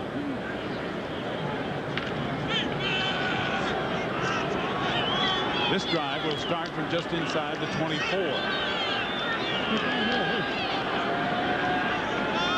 Michael Haddock's the lone setback. Fake to Haddock. Out here to Woodside, but overthrown too high. Terry Taylor had the coverage. It'll be 2nd and 10. So you ask yourself, why did he throw the ball so high? The linebacker or the defensive end jumped up, got his hands up. He had to throw over the top. As a result, it was too high. Very simple. But that's not his fault, because he should have enough time to step, throw, follow through, and get rid of the football. Hadn't been able to do that. And this is why. 4 sacks, 7 hurries. He's had 3 knocked down. 1 was tipped, and 2 have been picked off. So the pressure is really the story that has led to some of those turnovers. And they have to try to get better protection and try to get up on top of some big plays against this one-on-one coverage on occasion. Throws underneath the Woodside, who's hit immediately and dropped at the 30 by George Jamison. And it'll be short of the first down yardage by 3 or 4 yards. They'll give him his forward progress to just across the 30. I think they have to, Green Bay has to be anticipating some variety on 1st and 10. And if they get one-on-one, they've got to take advantage of it. You know, in a game like this one, you get about 10 opportunities to make big plays, and you have to be able to recognize it, respond, and execute, take advantage of those big plays. And if you get 3 of the 10, you get 21 points. They have a big one here. It is 3rd down. They need to get to the 34. Jeff Query, 1st down. Run out of bounds in Detroit territory at the 43 by rookie Ray Crockett. A 26-yard gain for the rookie Jeff Query. Query, the first player ever drafted out of Little Millikan College. There have been others to make it to the pros, but he's the first guy to be drafted from that school. And Query has caught 9 passes on third down situations this year. 7 of those 9 have converted to first down situation. That has done a great job in the third down situations. Rodney Peete continues to get ready for his shot with his offensive unit. First and 10 Packers. Haddix banging into the middle near the 40 for a gain of 3. It'll be 2nd and 7. I think the other thing is a handicap for Green Bay. I don't think right now with their backfield the way it is, they have much of an opportunity to do anything but go right up the middle. It's tough for them to get outside like they like to get outside, and of course that's a problem too. Brent Fullwood has really been their only ground offense, averaging 4.5 yards a carry, and his hamstring just not enabling him to play today. So Michael Haddix in there at the running back position. Woodside, fake. Majkowski dropped at the 50. Big Jerry Ball at 300 pounds rolls right over Majkowski. And that is the 5th sack of Majkowski today by Detroit. Jerry Ball on Bush. Look at this. And he's blocked by the inside by Holstrom, but he doesn't stay with him, and he gets the penetration and gets the sack. But he got a shot initially by Blair Bush, and then of course Holstrom, and they can't cut him off as he gets into the gap. And once he gets ahead of steam, forget it, he's gone. Well, he's like a rolling giant ball at 6'1" and 300. 3rd and long. Over the middle into traffic and complete. Aubrey Matthews with the catch, Jimmy Williams and White with the hit, but it is not enough for the first down, and the punting unit is on. 4th and 7 at the Detroit 40. Don Bracken will kick it away and try to get it inside the Detroit 10. Walter Stanley back to receive, standing inside the 10. The question now is he going to try to kick it out of bounds or kick it up in the air to make him feel the kick, and I'm sure that's what he's going to do. He punches it high and maybe too far, way too far, as it lands in the end zone on the fly. A 40-yard punt. There's a penalty flag down, however. So Bracken and the others will wait, and we'll see what Ben Dreith sorts out. The line judge is Dick McKenzie, who dropped the flag.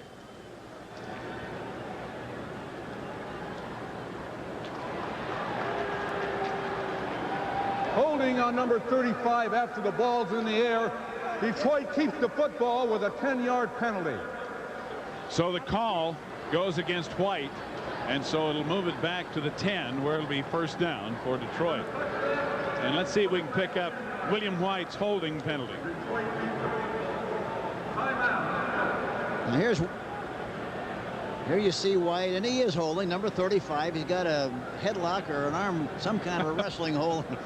Half Nelson. Yeah, maybe half Nelson, yeah, or baby Nelson, whatever you want to call it, but that's what he did, and he got caught in the act. That's another thing that has hurt the Lions. They're the 2nd most penalized team in the NFL. And no matter what kind of offense you run, you hurt it when you get that many penalties.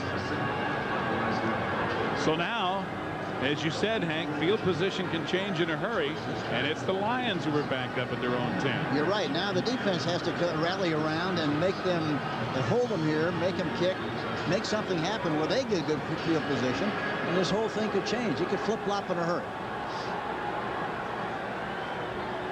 Don't forget, Rodney Peete, who benefited from the turnovers and field position that Detroit enjoyed in the first half, throwing a couple of touchdown passes.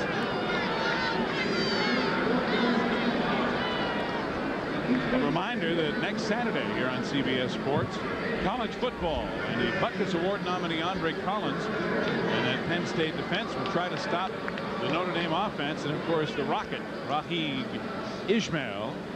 That'll be next Saturday beginning at 2:30 Eastern time here on CBS. Who do you like in that one?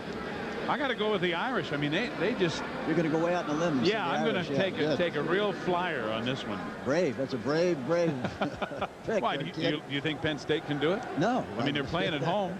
I asked you before you asked me. That's why. I find it hard to go against the Irish with the role they were on right now. Well, they got so much speed, and they got so many ways to beat you. You know, they got lightning all over the place. And that's really a change for them, because in the past they've had slower teams, and it's hurt them, and the speed has made all the difference in the world. Well, that's the one thing that Lou Holtz said when he got there. I got to get more lightning, and he got it. The Detroit Silver stretch from its own 10, first down. Peete taking one way, going the other way, and overthrowing his intended receiver, Keith McDonald. McDonald's been bothered by a groin injury, and he is limping as he stretched for that ball. Boy, that's how you re-injure those groin muscles. You know why he threw that ball so high? He released it a little bit too soon, didn't hold it long enough, and it sailed and went right over the top. That's what happened.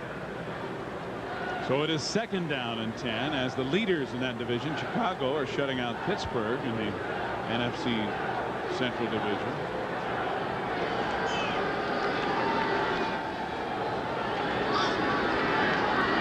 Second down and 10. Sanders trying to cut it back. Blaze Winter grabs him and drops him at the line of scrimmage. Except for one run today, Green Bay has done an excellent job corralling Barry Sanders. Well, that's what I'm sure that's what their approach was. They came into the game with the idea that they were definitely going to stop the run first, and whatever else would happen. And their plan has been very, very good, except that you know, the field position has killed them. Blaze Winter out of Syracuse, and it is third down and about 9.5 yards to go. Miami coming back against the Jets. It's still trailing. You might see him run the option play here. Now Pete's going to call timeout. Rodney unsure, and one of the things that Wayne Fontes has told him is don't make a mistake. You especially don't want to make it when you're at your own 10-yard line, third down and 10.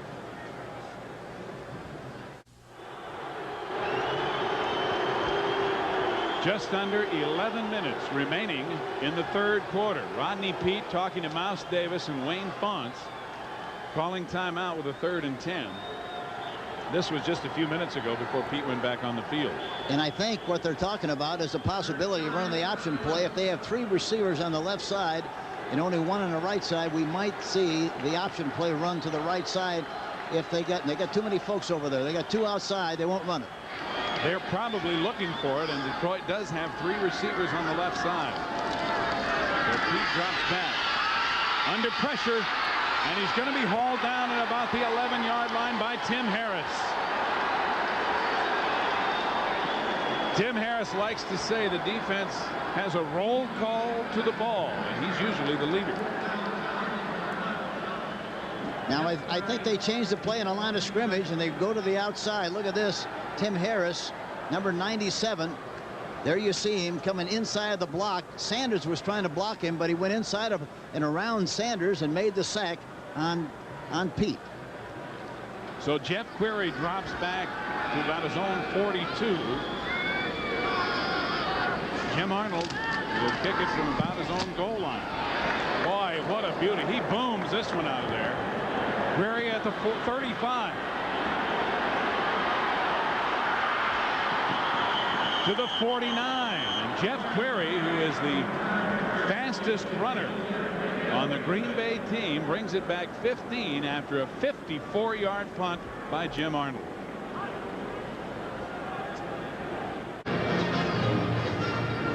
Steve Zabriskie and Hank Stram at the Silver Dome in Pontiac, Michigan, where the field position has in fact turned. It has been the story of this game, with Detroit leading by 21. The Lions have been having all the fun, but now Green Bay, with their best field position, Hank, are going to start at midfield. And again, you know, the thing that's important now, there are such basic fundamental things and principles. They just have to take advantage of it and get some points in this drive. They only have to go half the length of the field this time.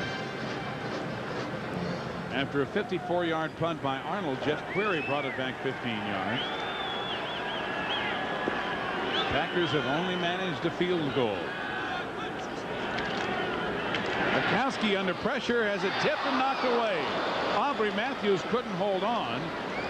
Terry Taylor got a hand on the ball, and it was William White again coming with the pressure. William White blitzing from the outside again. They've done that considerably this afternoon, and it's created a problem.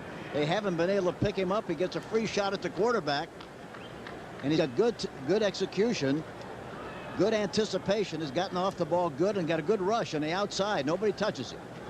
White and Chris Spielman were teammates at Ohio State University just a couple of years ago. Majkowski has a lot more yardage, passes and completions, but Pete's on the team with all the points right now. 2nd and 10. Woodside fighting for yardage, close to a first down, bumped out of bounds by James Griffin. Jimmy Williams also over there. The linebacker's on the line of scrimmage like he's going to blitz it, and runs Williams, but the ball's thrown short right in front of the defensive back. And again, James Griffin, number 34, right in front of him. He knocks him out of bounds. But it's like a good possession passing play. Close to the first down. And really, that's all, Hank, that Detroit's given Green Bay today is the underneath stuff. 3rd and 2. Out pattern and falling down and making the catch on the play for the first down. And a 10-yard gain is Carl Bland. He lost his footing before the ball got there. Is this catching the ball by the seat of your pants? Is that what we call this? There it is on the outside. He falls, comes back up, and makes the catch. Terry Taylor making the tackle, but I think Taylor thought the play was over and reacted a little bit too late. 1st and 10, Green Bay at the 33. There goes stop. Ball, Williams. Majkowski throws it away.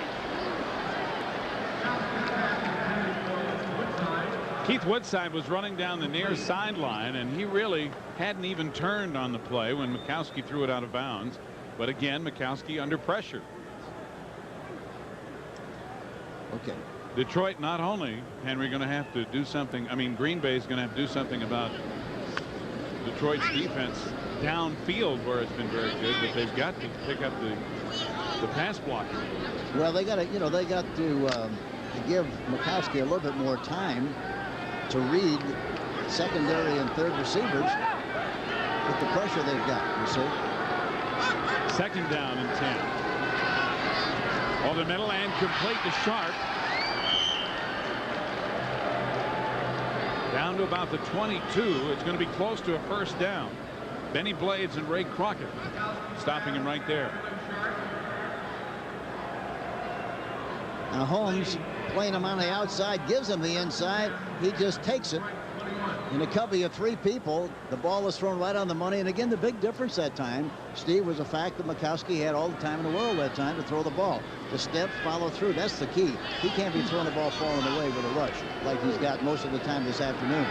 And it was enough for a first down at the Detroit 22. Tipped away, intended for Woodside, and Jerry Holmes, who's already picked one off and brought it back for a touchdown, knocked it away.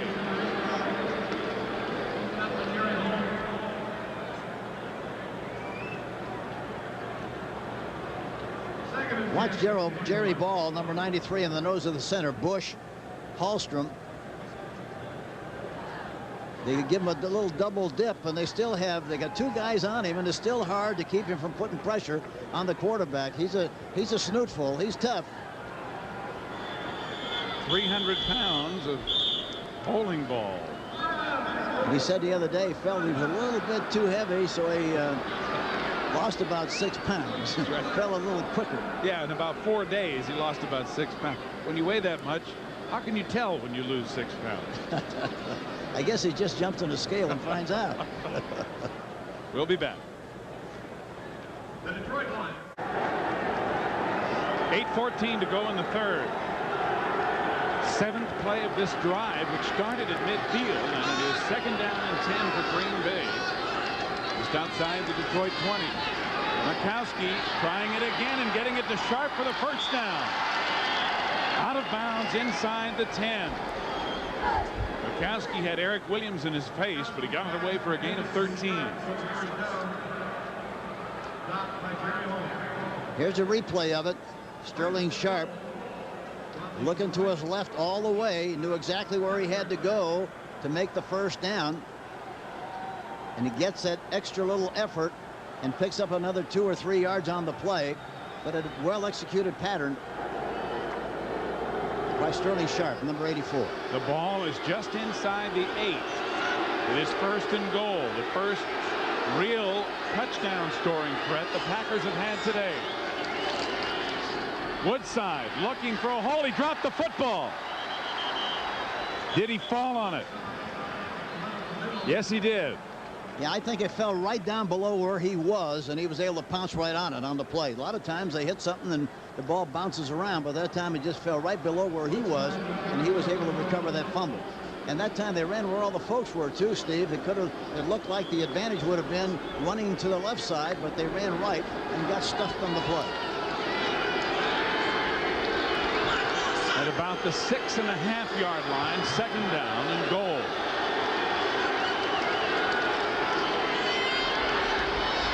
Touchdown, Haddix.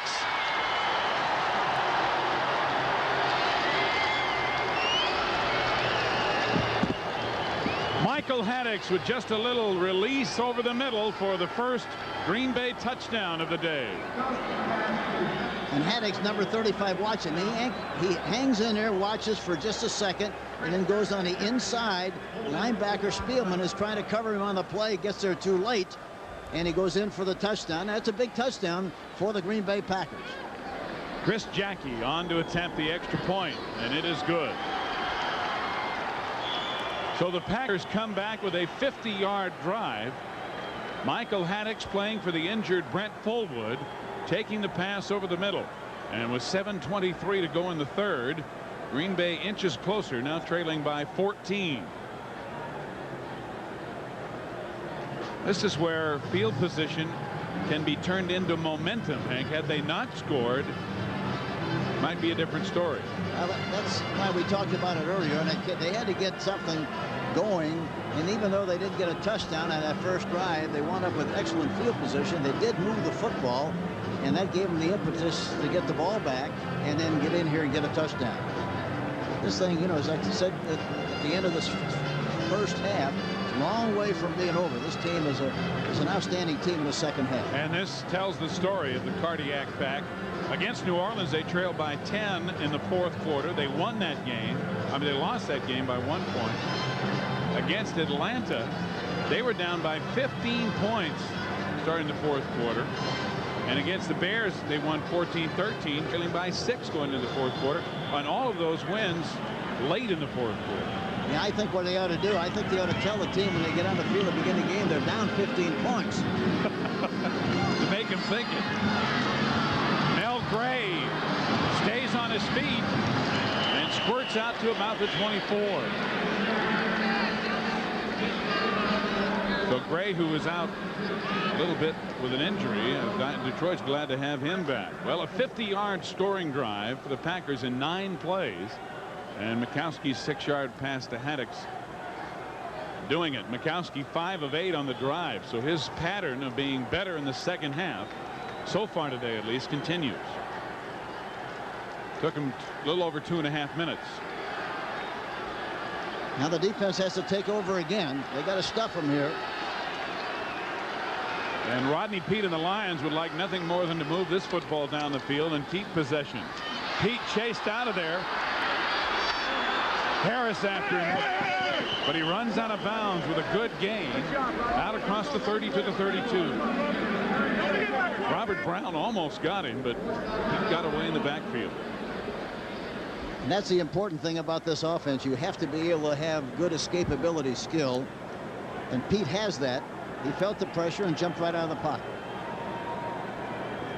Minnesota leading the division, Central of the NFC leading, and Chicago fighting with them for the lead, also leading in their game, and Detroit tied with the Bears for second, trailing here.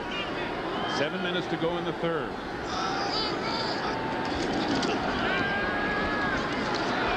He floats one up, and it's picked off by Murphy. Mark Murphy hauled down by Eric Andolsek, and the Packers are right back in business. A 17-yard return of the interception by Mark Murphy, his third of the year. Rolling out to his left, kind of a semi-roll, almost in the pocket. Throws the ball, all armed. You see it flutter, goes right over the top. Murphy makes the interception, goes down the sideline here, and is finally knocked out of bounds. Mark Murphy, who had a concussion, but as we said earlier, take a lot more than that to keep him off the field. Green Bay now with their best field position to start at the Detroit 35. Haddix on a draw play. First down inside the 25. Benny Blades took him on head on. Benny Blades is no small guy. He's 220 pounds, but Haddix is about 230. But I saw him yesterday, last night. They came in and they had a meal about 9 o'clock last night. Not a meal, but usually some hamburgers and the usual things they have before they go to bed at night.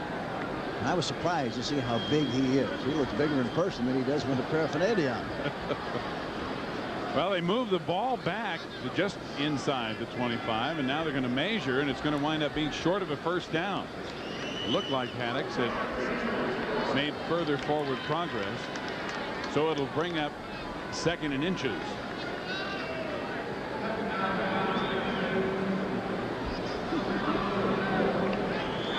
Lindy Infante with that ever-present offensive play chart in front of him.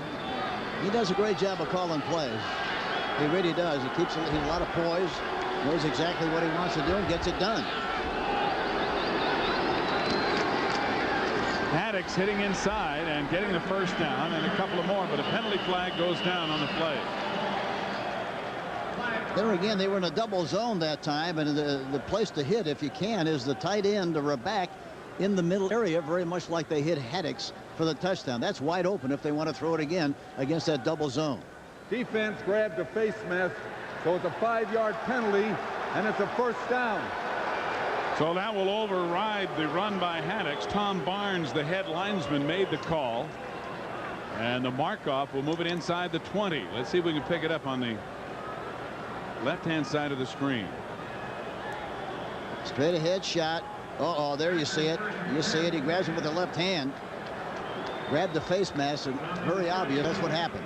And since it was on the run, it is tacked on to the run and not negating the play, so it moves the ball down to the 18.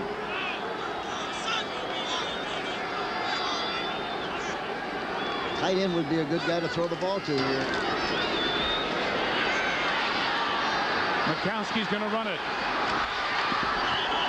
And he gets inside the 15 down to the 11.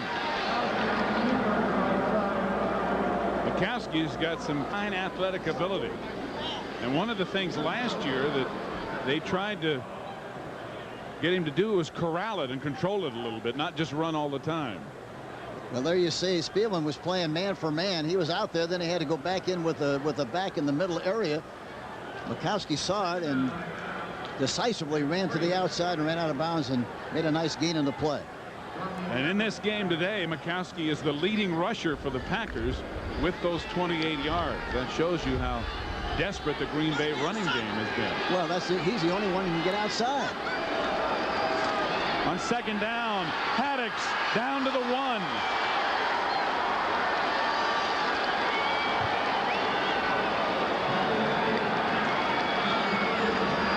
Terry Taylor and George Jamison bring him down.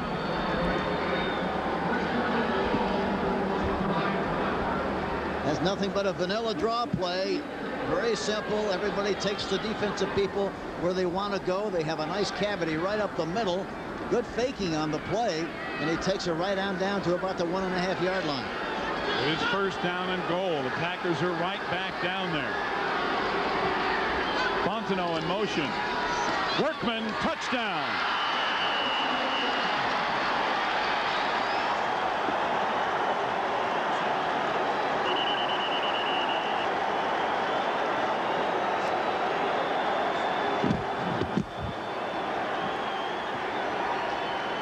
Vince is going to keep that ball.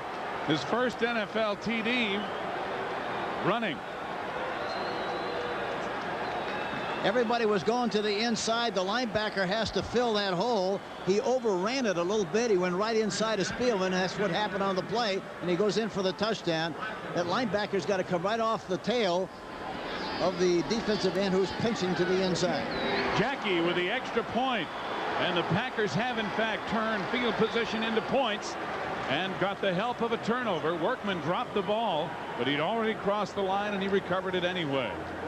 It is now Detroit leading 24-17 with less than 5 minutes to go in the third quarter.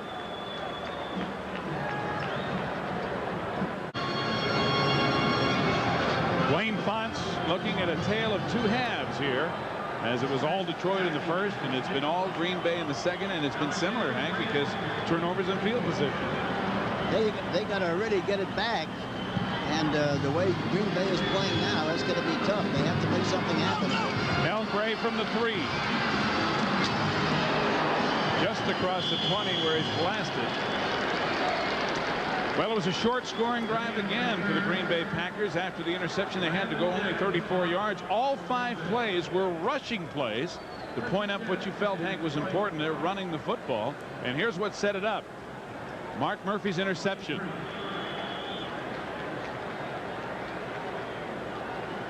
And really, you know, his feet were very bad on that throw. He didn't throw it like he should. He didn't bend the right knee, step and throw in the right direction. He was going left through it, had nothing on it whatsoever.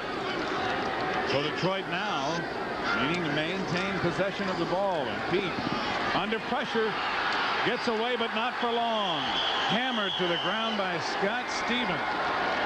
And Bob Nelson ran him out of the pocket initially.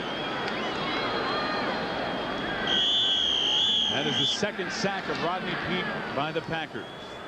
Now again, he's trying to go to his right a little bit, doesn't get over there very far at all. Gets penetration into the backfield, spun away. Nelson came up with a towel. Yeah. He wasn't too happy about that. Yeah, he was going to grab something. He grabbed a towel, and it came loose. Detroit with just 8 yards of total offense so far this half, and we have just about 4 minutes to go in the third quarter. Sanders has some blockers, but still can't get outside. Mark Lee running him out of bounds after a short gain.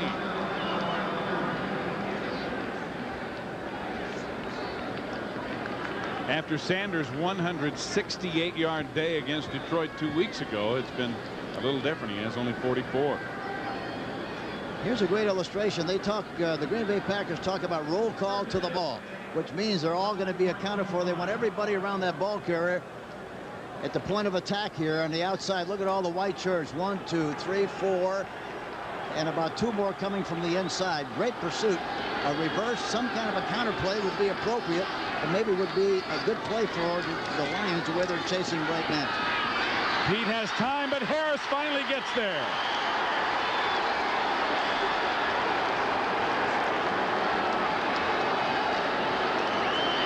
You know, the other thing that's happening, Peete is not getting the width and the depth that he should as he rolls out. He's stopping a little short, and as a result, it gives the backside a lot quicker angle and a better angle. Watch him now. Look, he doesn't get out as wide as he should. He should begin to the right tackle, but he doesn't get there. Harris comes from the backside and gives him a shot and knocks him down, but he's reducing the width of his roll, and that's been a problem. So Jim Arnold, the pride of Dalton, Georgia, booms another one. Jeff Query back to the 22. And good coverage by Detroit. Tony Page makes the tackle. A 55-yard punt by Jim Arnold. He has been booming them today. You know what? As you watch him kick yesterday, he's got terrific drop. The drop is perfect. He gets a good lean. It gets off the floor a little bit when he kicks it.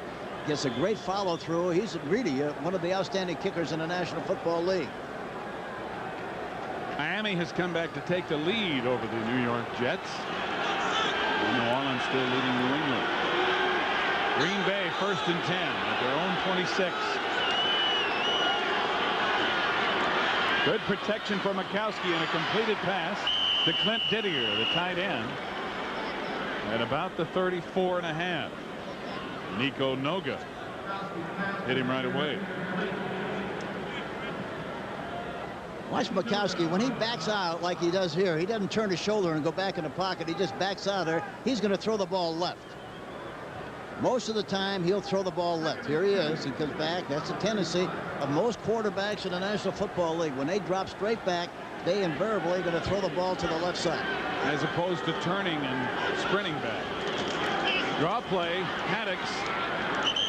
And another good defensive play by George Jameson, who has played well.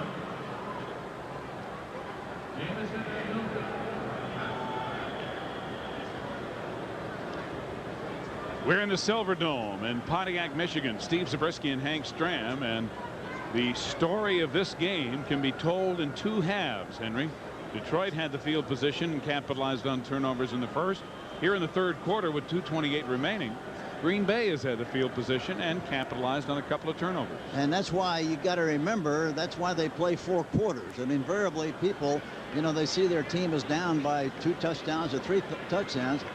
You know, they think the bubbles are going to start coming up there in the tank. It's a long way from being over. You got to have the faith. You got to realize this thing could flip-flop, and it has in this game so far. Just about an inch to go, and it'll bring up 3rd down and 1. A reminder, this is just the first of 2 that you'll see here on CBS today. The New York Giants are in Anaheim to take on the Rams, so that'll be game 2 of our NFL doubleheader here on CBS coming up next. The Giants at the Rams. 3rd and an inch. Workman appears to have enough for the first down. Gary Holmes up there to meet him, but not soon enough. They got a lot of folks inside talking about Detroit. They have to get outside some way to put a little bit more pressure on the defense. So it's first down, Green Bay. Clock running with about 1:40 left to go in the third quarter. And Green Bay, the way Detroit is chasing, a reverse would be very, very good, or some kind of a counter play to the outside. Both defenses pursuing heavily. Draw play. Haddix pulled down by Noga as he gets a few out to about the 41. Victor Jones, linebacker, has an injured foot. That's really the reason Nico Noga is in there now on a regular basis, and that is as wrapped in ice as you can probably get it. I don't know what hurts more, the injury or having to sit there for an hour with ice on it. Well, physically is the injury, and mentally is sitting there watching your pals play.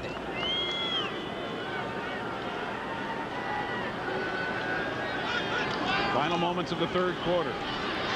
Majkowski has it tipped, but it was almost caught by Aubrey Matthews.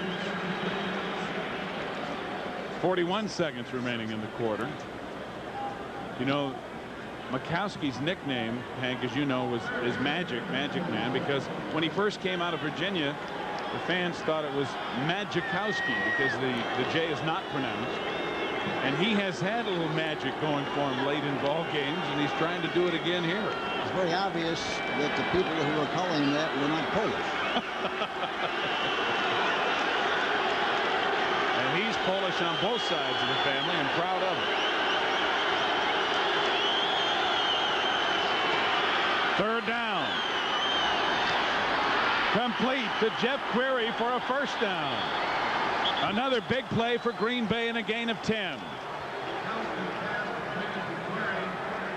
There is a penalty flag on the far side of the field in the defensive backfield. So Ben Greif will go over and find out what the story is. Doyle Jackson, the side judge, called the penalty.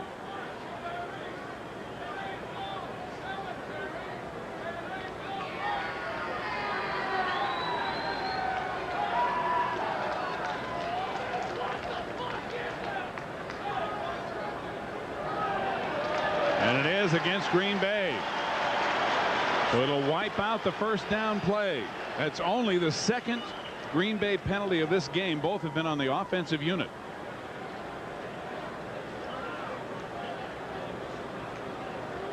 Offensive holding number 84.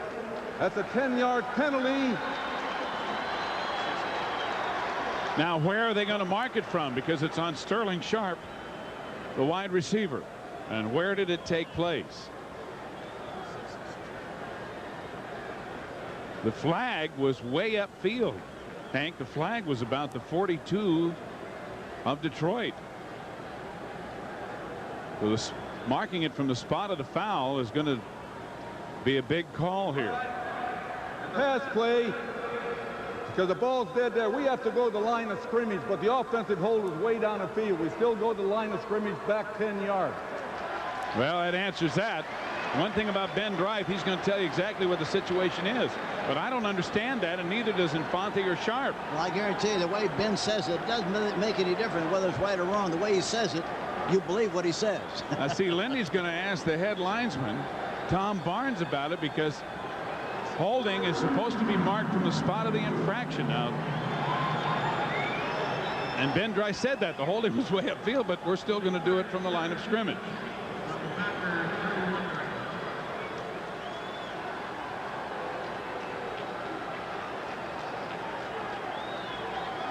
Each of the line officials, the head linesman and the line judge, have talked to each of the coaches, and they're reporting back now to Greif. Lindy's body language, and for our lip reading viewers, tells it all. Frustration. Well, he's too busy. He's got to worry about the next play. He's got to check that chart. 3rd down and 17. Final play of the 3rd quarter. Majkowski has time and dumps it off incomplete, intended for Matthews. Michael Koford just got there to cause a problem as the 3rd quarter ends. And the Packers will give it up as Detroit holds with help from a penalty. The end of the 3rd quarter with the score: Detroit 24 and Green Bay 17. Now a word from your local station.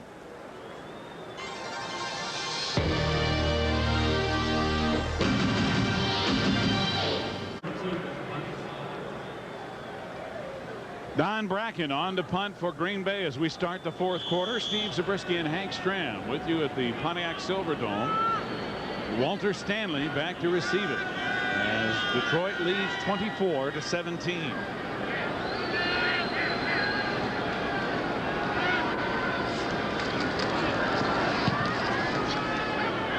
Bracken hangs it high. Stanley at the 29. Quick move, getting outside. Bracken, the punter, can't get him. Fumble. Johnny Holland picked it out of midair, but was Stanley down? No, it's Green Bay's football.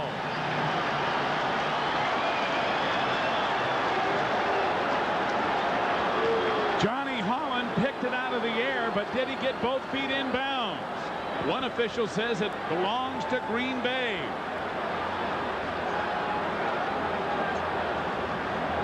The great move that Stanley makes here. He starts to the outside, stops, comes back into the middle, back out to the outside, and he gets some running room, and he's lightning.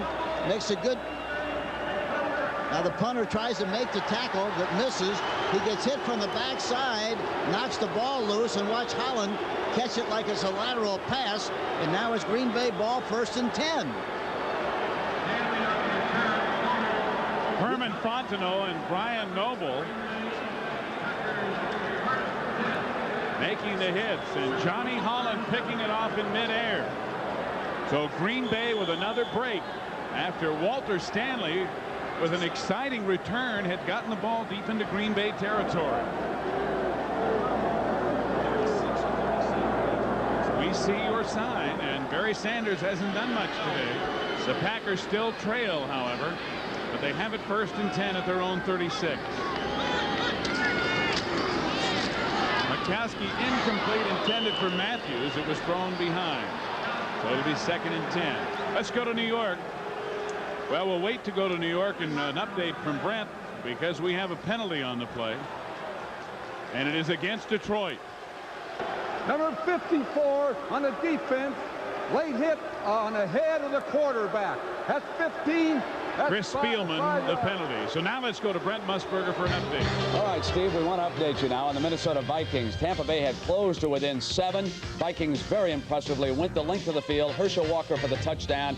4:03 to go, 24-10. Back to Steve. Thanks, Brent. The Vikings appear to be in command, in control. Barry Sanders, who always sits on the bench, no matter what's going on. Sanders rests those valuable legs, thinks a lot about what's going on. He has not been a big factor in the game, but he hasn't broken his routine. One thing about it, he's not stoic when you give him the football. But Green Bay has the football now, 1st and 10 at the 48 of Detroit. Incomplete, intended for Didier.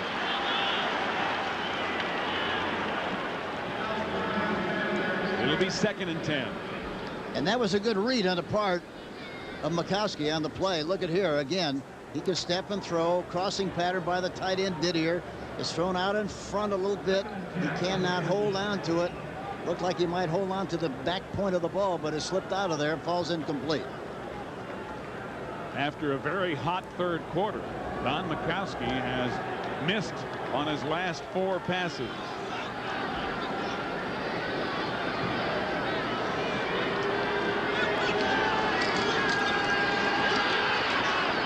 This one's complete. Matthews and a 1st down. Terry Taylor bumped him out of bounds. They'll mark it near the 35 of Detroit.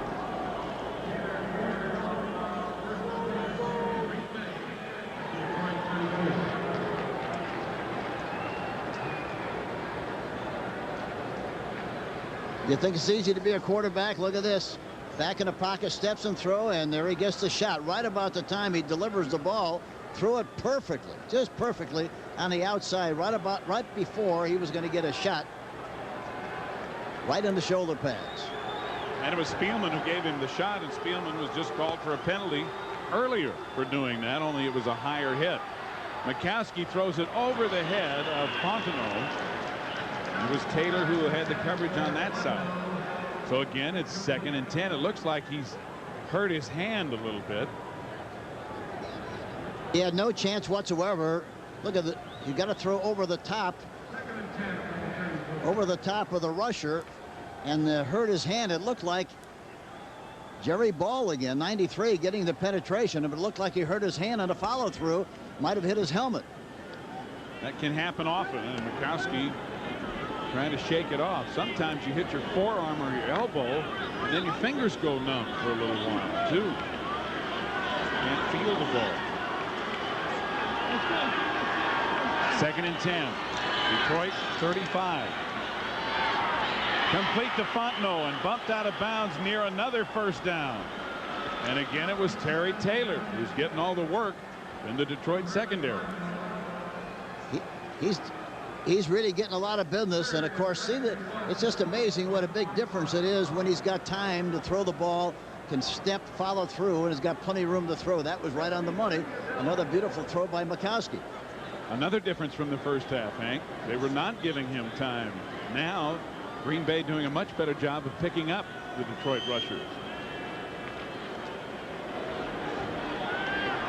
3rd down and about a half yard to go at the Detroit 25. Workman, very close. Good 2nd effort. Nico Noga hit him first, and that would have stopped him short, but he was able to fall forward. I think he made the 1st down. But they'll measure it. Let's see what happens. William White finally brought him down. And they'll bring the chains on again. 14:09 left to go in the ball game. Detroit leading 24-17. They owned the first half, and the Packers have at least signed a lease on the second half. First down.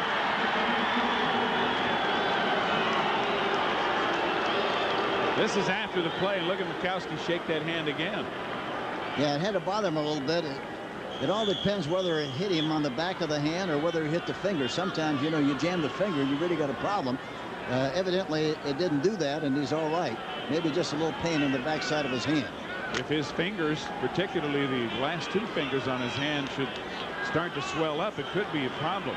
Green Bay with 12 first downs in the second half. Detroit none. Majkowski throws incomplete behind Sterling Sharp. Gary Ball was scrambling, trying to get to his feet. Majkowski's feet, that is.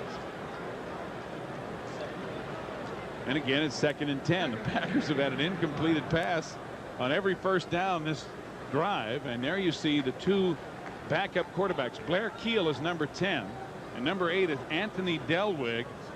Delwig, a rookie out of Duke, and they both signal. One of them, of course, is signaling in dummy plays, and the other has real play. Sometimes coaches are accused of calling dummy plays for real. You're not accusing one of them being a dummy, are you? Complete to Haddix. And he steps out of bounds after a short gain down to about the 23. Jimmy Williams bumped him out. Jerry Ball again had pressure on Majkowski as he's getting close, but not quite there. Jerry Ball said he paints a cross over his heart before every game for protection. I wonder how many gallons of ink that marking pencil needs. He uses one marking pen per game. That's right. He is a big dude. Now he also told us he puts his wife's and his daughter's initials along with that. And he does that for protection for himself and for his family. Incomplete and almost intercepted. I got a little news for you. Majkowski ought to put one on his over his heart, so he get a little protection. Yeah, because when you got 300 pounds coming after you play after play after play, you need all the protection you can get. He reminds me a little bit of our great noseman Curly Culp. Remember Curly? He was built a little bit the same way. Was he ever 300 pounds? I think he was during the off season. He got pumped up pretty good when he let some air out of the balloon when he got back to camp. Jackie with a 40-yard field goal attempt.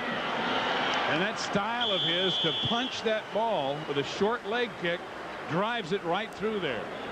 The Packers get something and make it a 4-point game with 13:25 left to play. Sometimes statistics do not tell the whole story of a game. In this game, however, these statistics are a very telling story. When you add to that the fact, along with the yardage and the turnovers and the first and second half difference, the fact that Green Bay has had 12 first downs to Detroit's none here in the second half, that tells it all. Jackie, who kicked the 40-yard field goal, kicks it off and deep into the end zone. It will not be returned by Bruce Alexander. So Rodney Peete, who has struggled here in the second half and really hasn't had a big day at all, will bring the offense back on, and they'll try to get something going. Well, it's going to be interesting to watch him on this drive, because what happened in the second half. He really hasn't been going as wide as he should on the rollout, nor as deep as he should, or as fast as he should. And so he's reducing that area and making it easier for the backside to put pressure on him and make plays. And Tim Harris and the guys have been getting there on occasion. First and 10 from the 20. Sanders cutting it back. Sanders runs a long way to get 4 or 5. Scott Stevens tripped him up. You don't think they're keen on him, do you, Steve? I think about only 10 of 11 guys, probably. whenever he gets the ball, he has a lot of friends around. Well, it's a good approach because he's the key, and they're stopping him and making the young quarterback throw the ball, and he's had a hard time in this second half. Second and about 5, batted down. Scott Stephen with another big play as he went up and got a hand on it and rejected it.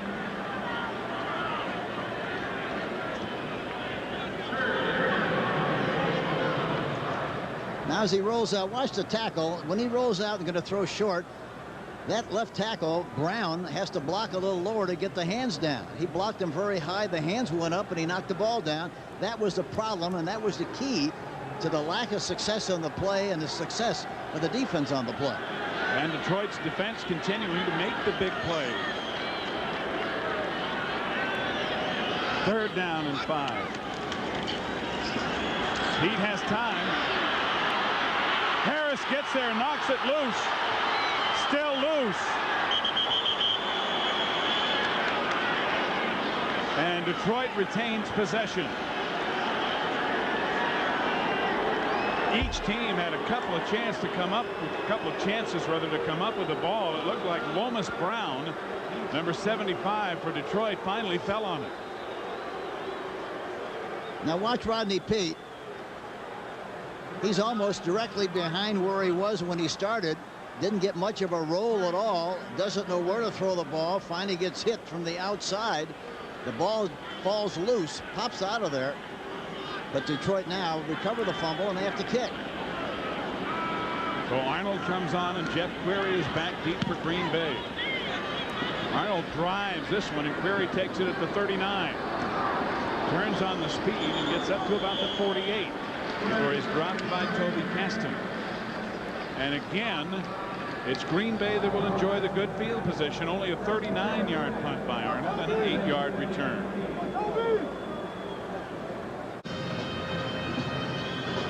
A look at the scoring by quarters tells the story of the game as well, as Green Bay managed only a field goal the first half, and they've scored 17 here in the second half. 11:51 to go in the game.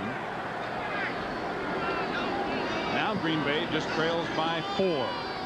1st and 10 from the 48. Majkowski swings it out to Haddix. Fumble, and Detroit recovers. Spielman has it, and he can run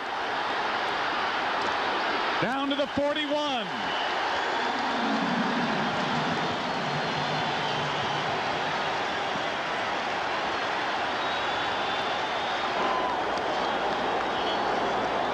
It looked like Jerry Holmes made the hit that knocked the ball loose, Hank. He throws a screen out here to the left to Haddix. They miss a block downfield. And the ball pops loose out of there. And here we see the return with Spielman, 54. Is he determined to make yardage? Watch him spike the ball. He's checking the air pressure in the ball here. Intensity is his middle name. He told us yesterday he really has a dual personality. There's no penalty. So play is looking at the play. An inadvertent flag, but the play is being reviewed. The flag was picked up. There was no penalty, according to Ben Dry. Spielman telling us yesterday he really has a dual personality. And talking to him, Hank, he's very quiet off the field, but he's very animated on the field.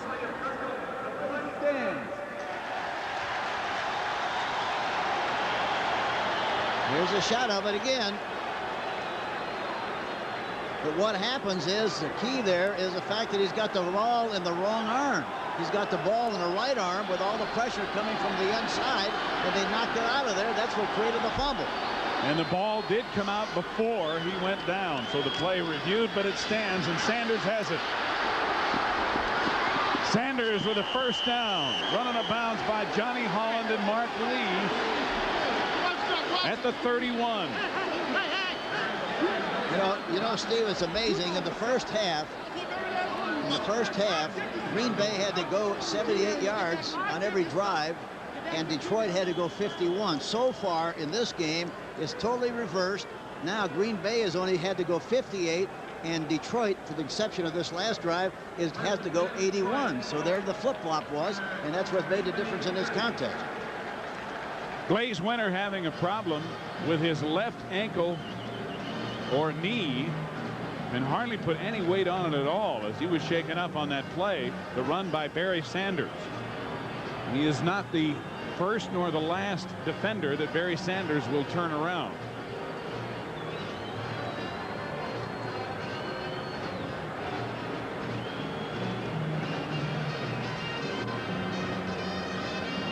So Blaze being helped off, and the Chicago Bears have shut out the Pittsburgh Steelers 20-0.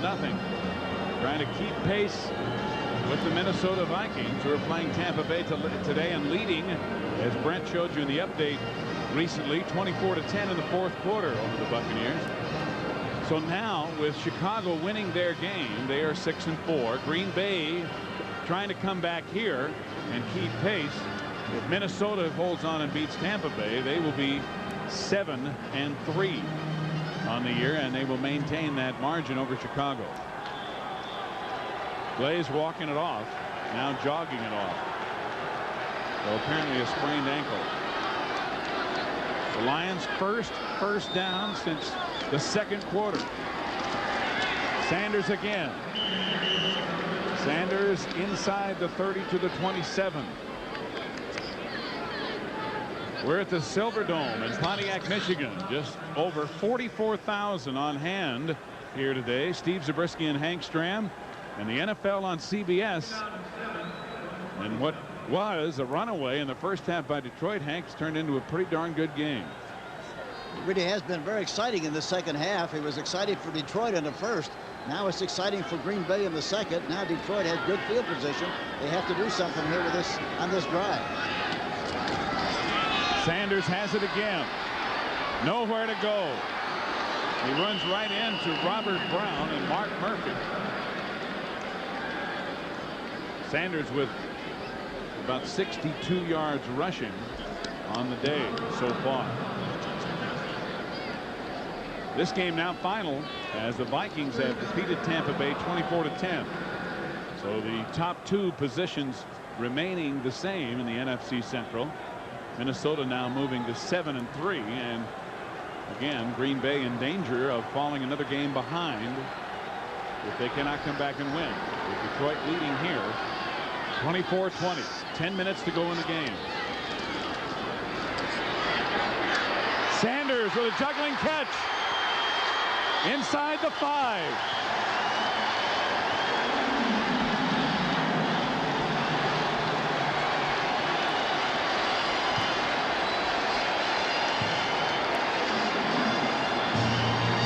Ron Pitts made the initial hit, and Mark Lee helped him. A 20-yard gain. Here he goes to the right side. Now look at the roll. Much wider, much deeper, much better. Got better vision. Still threw the ball. It was a fantastic catch by Barry Sanders. He's hard to tackle in the open field one-on-one. They finally get him down on about the 5-yard line. Lions have a chance to really put the game out in front. Sanders again. Short of the goal line as he gets to the 1.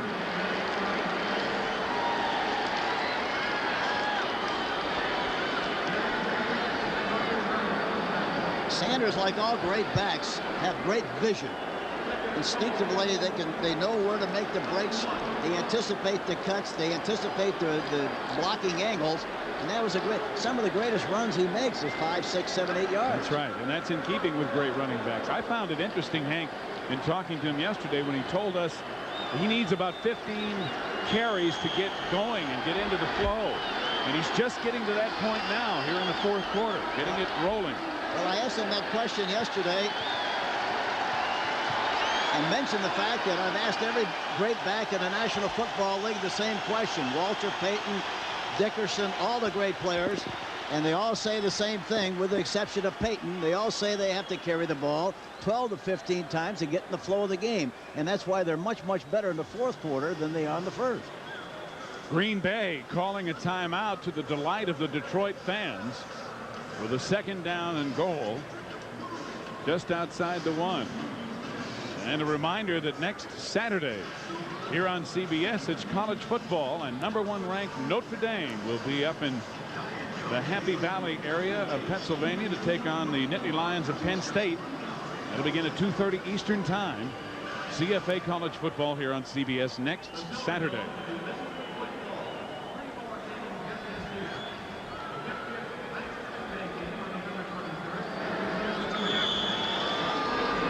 Second down and goal. Now they got their bull offense in there. They got Jerry Ball on as a tight end on the left side, 93. This is the jumbo offense. Tony Page in there. And they run away from it with the option to Sanders. Touchdown.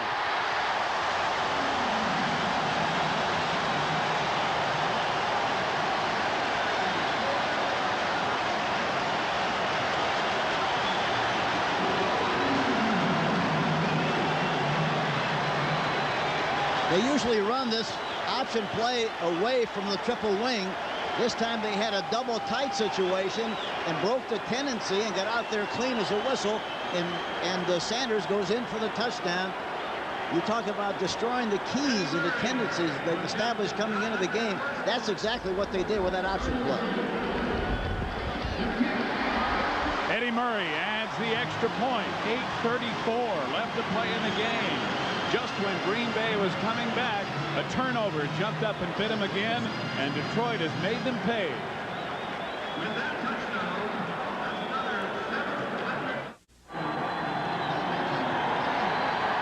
Barry Sanders has become a force in this game in the fourth quarter.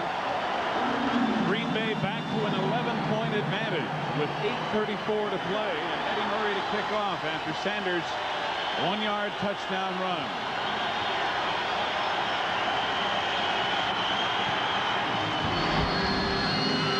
Drive hard to handle. Vince Workman bobbles it, but picks it up to the 20.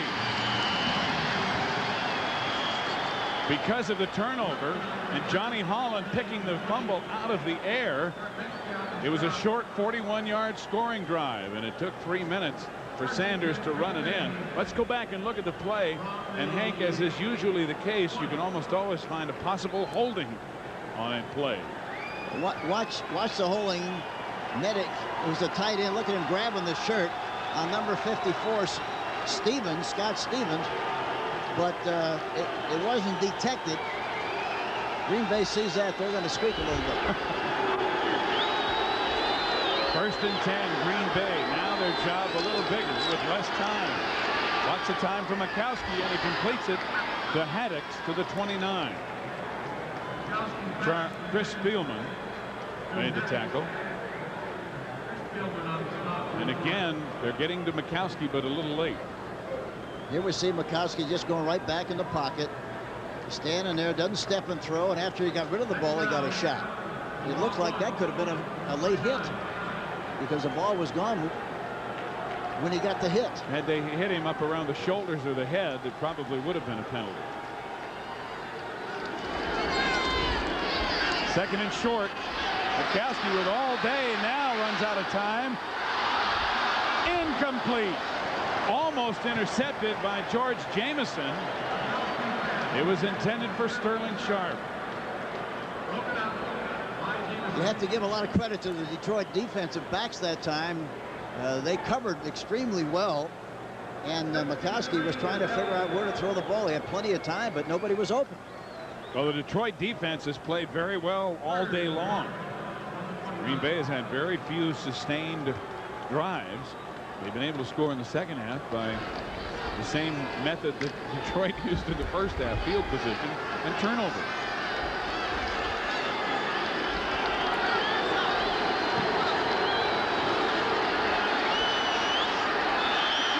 And Majkowski having to burn a timeout. He's upset. Looked like they were in the wrong formation. The backs didn't go where they were supposed to go, and he was forced to call a timeout.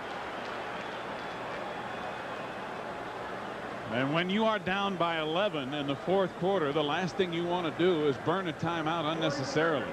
Well, the worst than that is to call a play and not have the guys in the right position and then blow the ball. so you're better off with the timeout. That's right. That's right.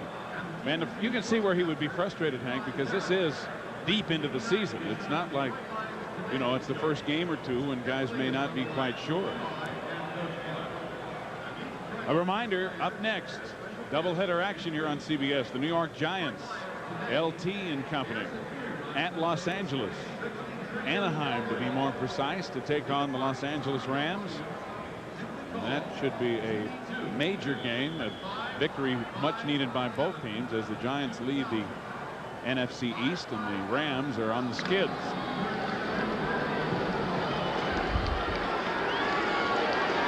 From the 29, it is 3rd down and about 2. 1.5 to go.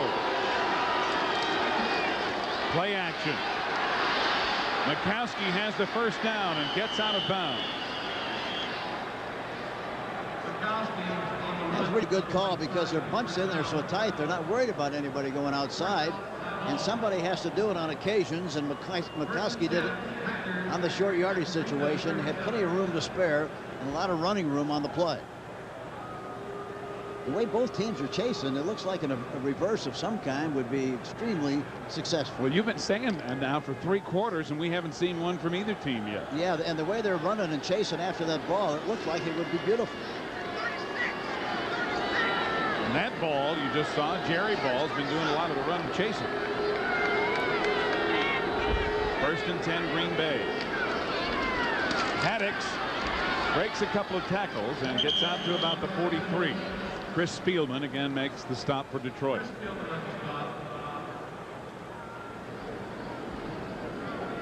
Clock running with 7:15 to go in the game. Detroit leads by 11. 31-20.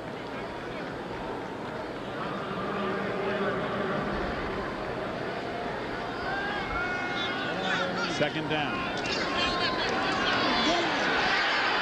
Majkowski grabbed as he released the ball. Incomplete. And he may be hurt on the play. He wound up firing the ball into the ground. And he is in pain. Anthony Dilweg hurriedly begins to warm up. And he's holding his knee, his right knee.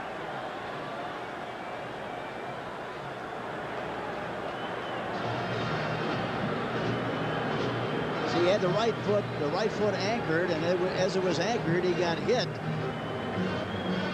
It was Eric Williams who was almost crawling along the ground and grabbed him by the right calf.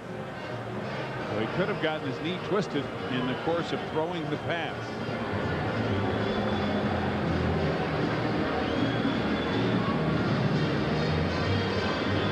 Dilweg, the rookie out of Duke. He's got a little heritage in Green Bay. His grandfather was on Green Bay's first 3 championship teams in 1929, 30, and 31. So that had something to do with why they drafted him. Although I seriously doubt it. But that's not going to help him move this team. No.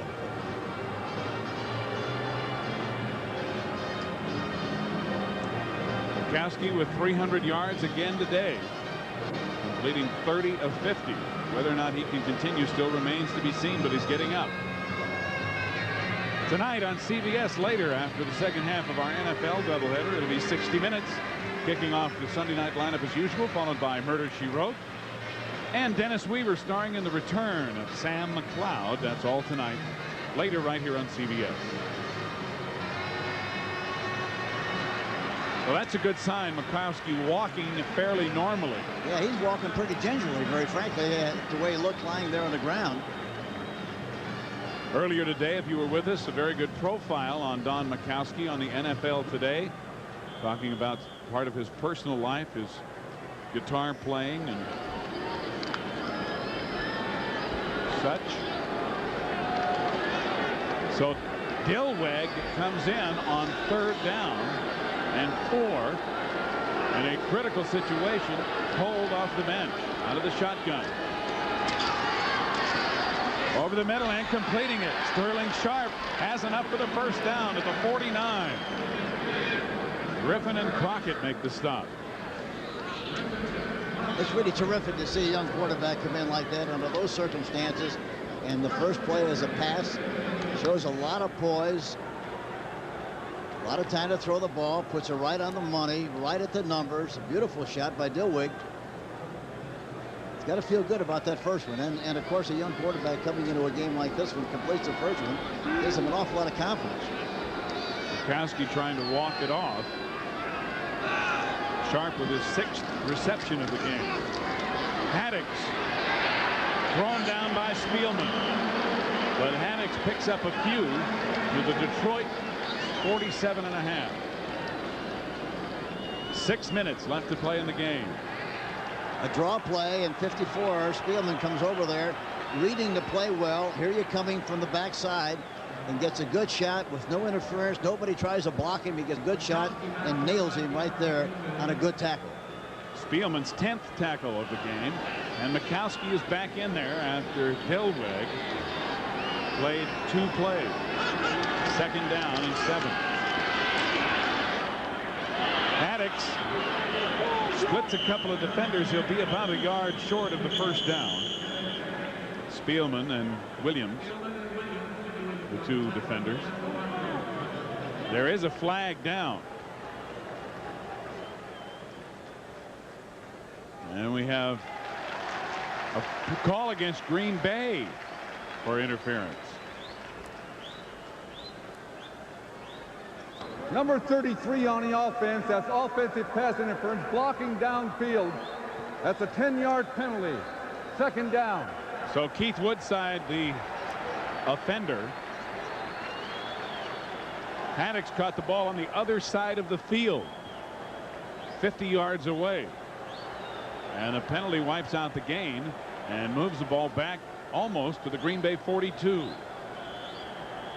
Minnesota and Chicago both winning handily today in the NFC Central. Miami came back against the Jets. New Orleans trying to hold on against New England. Spielman out of there on 2nd down and long. 2nd and 17. Majkowski leads Fontenot too far. And it'll be 3rd down and 17. Just under 5 minutes left in the game with Green Bay trailing Detroit by 11.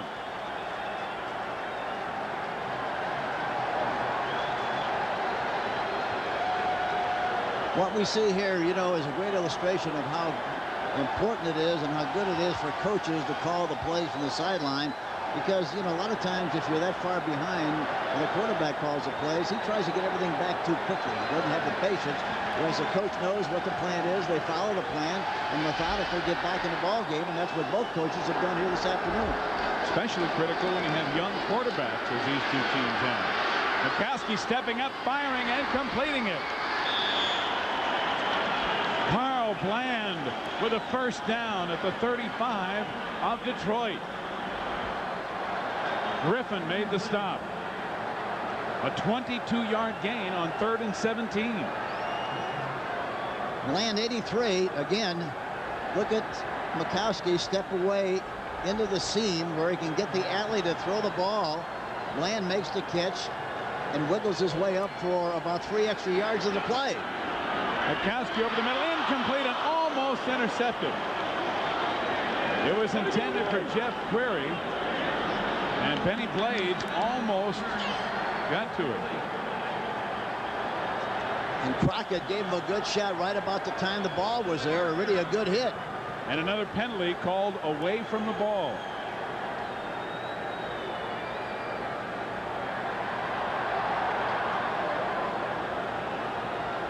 Ben Dreif really giving Benny Blades a piece of his mind. And I guarantee you one thing, he'll throw him out of the game in a second. Yep. Ben does not take any lip from anybody. He'll give him the traveling music in a hurry, I'll guarantee it.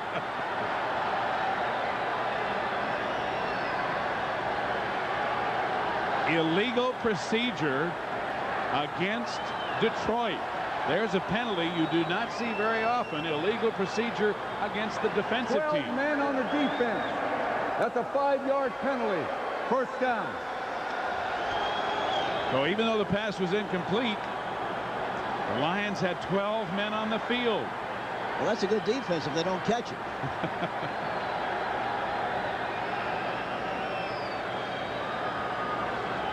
Early in the second game of our doubleheader, the Rams kick the field goal, Mike Lansford, and lead the Giants 3-0. So that game is underway, and we'll be taking it to Anaheim Stadium as soon as this game is over for that second game of our doubleheader, New York Giants and Los Angeles Rams. This is the 9th play of this Green Bay drive. It is first down and 5 at the 30. Herman Fontenot, first down to the 20. A 10-yard gain. Jimmy Williams and William White on the tackle. And there again, a good read on the part of the quarterback, but there's a penalty on the play, evidently. Yep. Thrown again well away from the ball. A penalty against Green Bay. Offense, number 73, grabbed by the face mask. That's a holding penalty, 10 yards, and it's first down. Alan Weingrad, the offensive tackle who plays in front of Tony Mandarich, called for grabbing the face mask and holding. The officials are moving the ball better than the players, aren't they? Ben Dreith's getting his walking in anyway, pacing off back and forth. He's emotionally involved in this game too. Did you see his facial expression when he called those penalties? Looks like he's ready to play. I'll tell you what, he takes charge. There's no question about that, and the officials really need to, because in a rivalry game like this, I mean, when it's close, it can really get out of hand in a hurry. It was funny before the game. I called him aside and kind of whispered. I said, listen, I want to give you a little advice. You really ought to be more definitive on the field, more assertive. He was close by and listened. He obviously took it. Not that he needed it. No, just kidding. Query cutting it upfield and getting to about the 33 before he's pulled down. 4 minutes now remaining in the game. Detroit continues to lead by 11. Michael Kofer, who was down earlier in the game and has been playing with a sore shoulder and an injured arch on his left foot, is down for the second time. It's a marvel that he's played as much as he has here this afternoon, and it played as well as he did.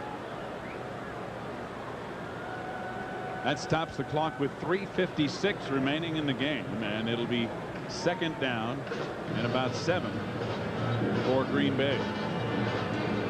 While we have a moment, we'll tell you who makes all this possible. The coordinating producer of the NFL on CBS is Charles H. Milton III. Today's game was produced by Daniel H. Forer. Today's game was directed by Andy J. Kendall. And the executive producer of CBS Sports is Ted, no middle initial, Shaker.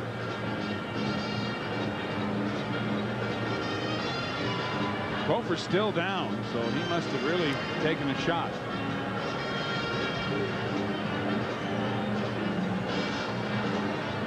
You know, Hank, after the success that Green Bay has had after a dismal season last year, of course, there's a lot of season left. Detroit and Green Bay both availed themselves of the Plan B free agents, perhaps more than any other teams in the NFL. Do you think that maybe if Green Bay goes on and has a successful season with all the Plan B guys they have, more teams will participate next year trying to better themselves?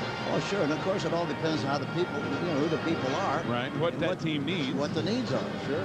I thought Green Bay did an excellent job of taking advantage of that plan. And their gamble has really paid off. No question about that. Wayne Fontes also picked up a number of Plan B guys, and he's out there checking out Michael Kofer personally now. It was interesting to talk to Wayne. You know, I've known him for a long time, and he was on the coaching staff with John McKay, and he was always well dressed and sharp and following your lead. Not my lead. Oh.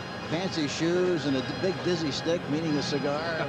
And I looked at him yesterday, and he looked kind of rumpled and tired. And I said, "What happened to all the goodies you used to have?" He said, "I'm not interested in it anymore. Now that I'm a head coach, that doesn't concern me anymore." He said, "I'm just happy to be where I am, and all I do now is coach and go home, and that's the extent of it. Maybe if I were 8-1, I'd be out walking a dog a little bit, but I'm hiding now."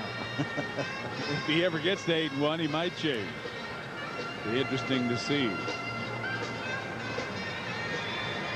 Kofer finally up. He was down for a long time. Well, we showed you a couple of scores from the AFC Eastern Division, and this is now final. Miami coming back to beat the Jets. Buffalo beating Indianapolis rather handily today. And it's a final as New Orleans holds on to beat New England by 4. So in the NFC East, Buffalo still on top. Miami. Indianapolis drops to below 500. And New England and the Jets bringing up the rear as the Jets played better today, apparently. Well, Miami has done a terrific job of coming back from that bad start that they had. Complete for another first down for Green Bay down to the 21, and the Packers have really overcome the penalties that have stopped him as he hits Carl Bland, and they go without the huddle. Less than 3.5 minutes remaining. Detroit leading by 11. Again, it's complete at the 15-yard line. Query thrown down rather rudely. Ray Crockett and Jimmy Williams there. And the clock restarted, so Green Bay will go without the huddle again. It'll be second down and about 4.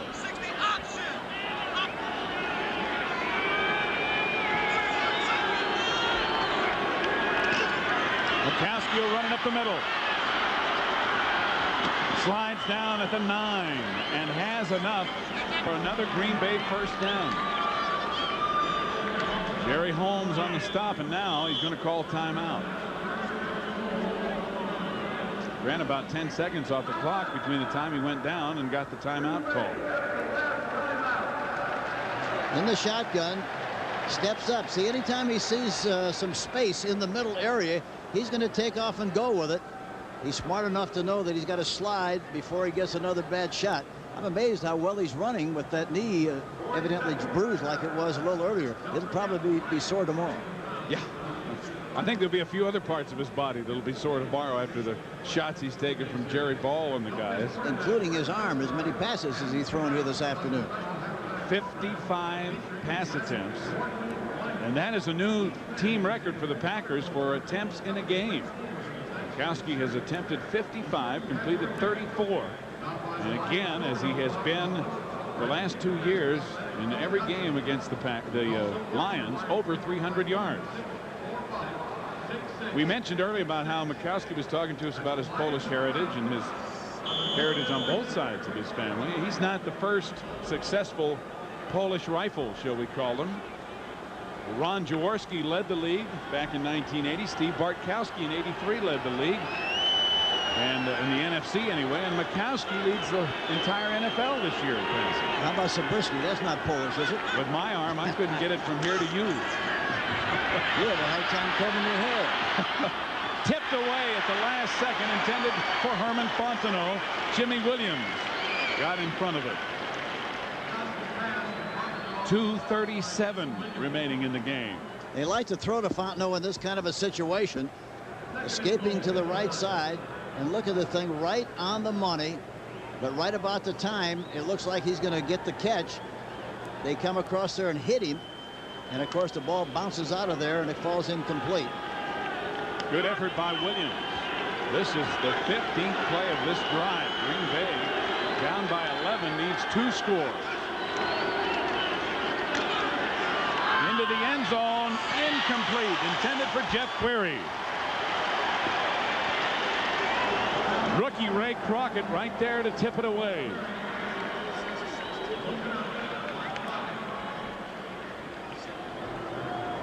Crockett's played a very good game, number 39, throughout this contest, and here we see him again in the end zone. They throw the ball up on top, and there's Crockett right there with the receiver, covered him extremely well, and knocks the ball down and falls incomplete. Great timing and great reaction on the play. It is 3rd down and goal from the 9.5. Majkowski to run again down to the 5. He's hauled down by Kevin Brooks. Clock continuing to run, so Majkowski now on 4th and goal. This is the ball game right here. Incomplete, intended for Query.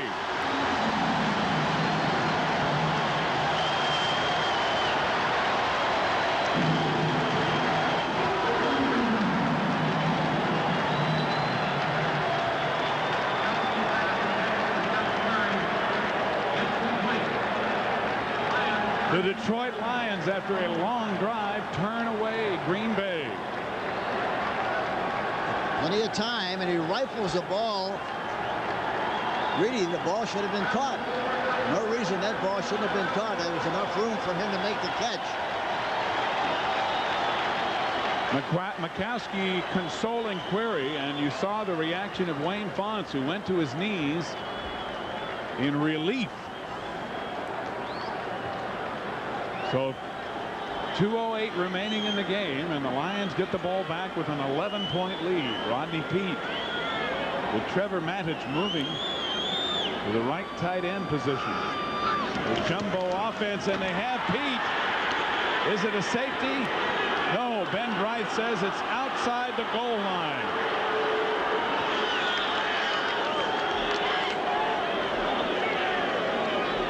Bob Nelson broke through there.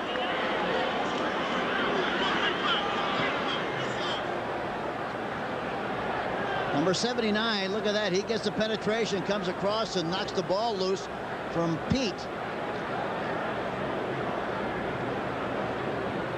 And that's a good call. They marked the ball where the ball was, and it didn't go into the end zone. And the 2-minute warning arrives. So Detroit on their own goal line, literally, but with an 11-point lead.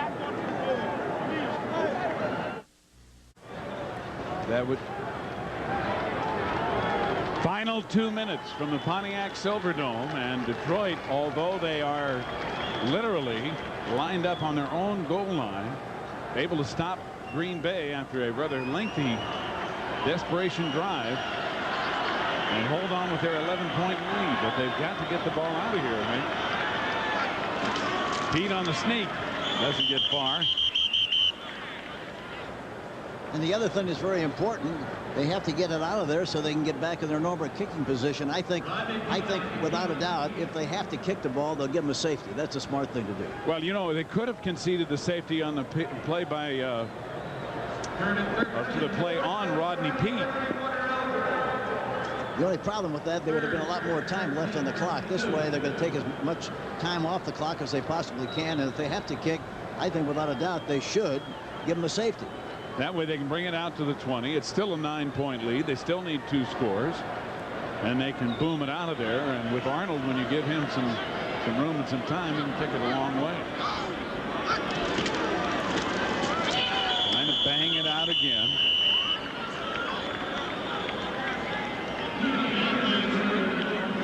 Now down to just about a minute remaining, and it's going to be 4th down.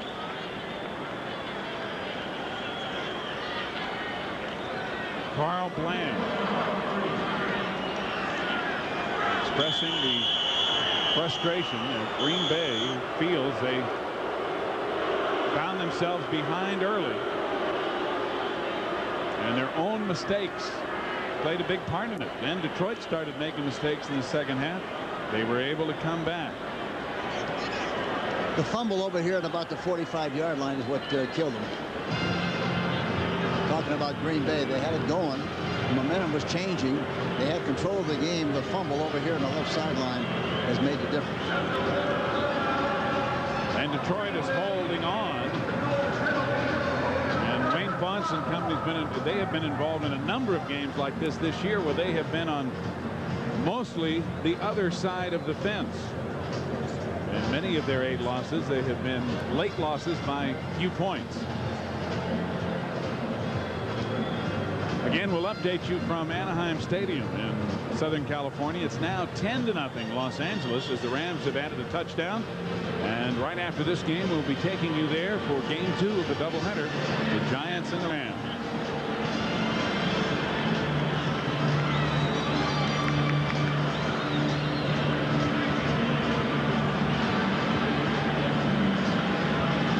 Rodney Peete and the Lions letting the clock run down. There are 6 seconds remaining on the 45-second clock.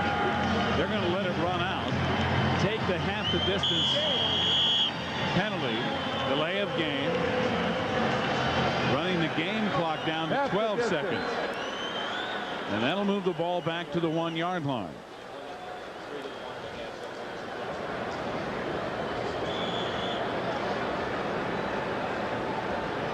So now the 30-second clock begins. But the game clock is not going to start until the ball is snapped. Unless, of course, they don't do anything with it. Now, they're not going to try to punt on 4th down. They've got Peete in there at the 1-yard line, and somebody moved early.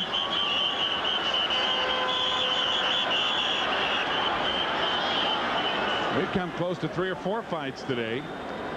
Kevin Glover apparently had the football.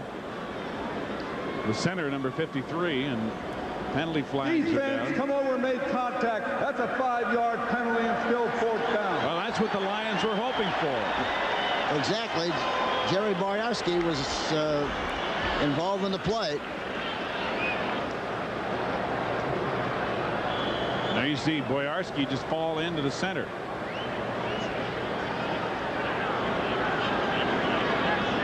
Boyarski may have thought he detected movement on the part of the ball by Kevin Glover, but now on 4th down, Peete is going to take the intentional safety, running out of the back end of the end zone. That's it, boys. That's what they should do. That was a good call.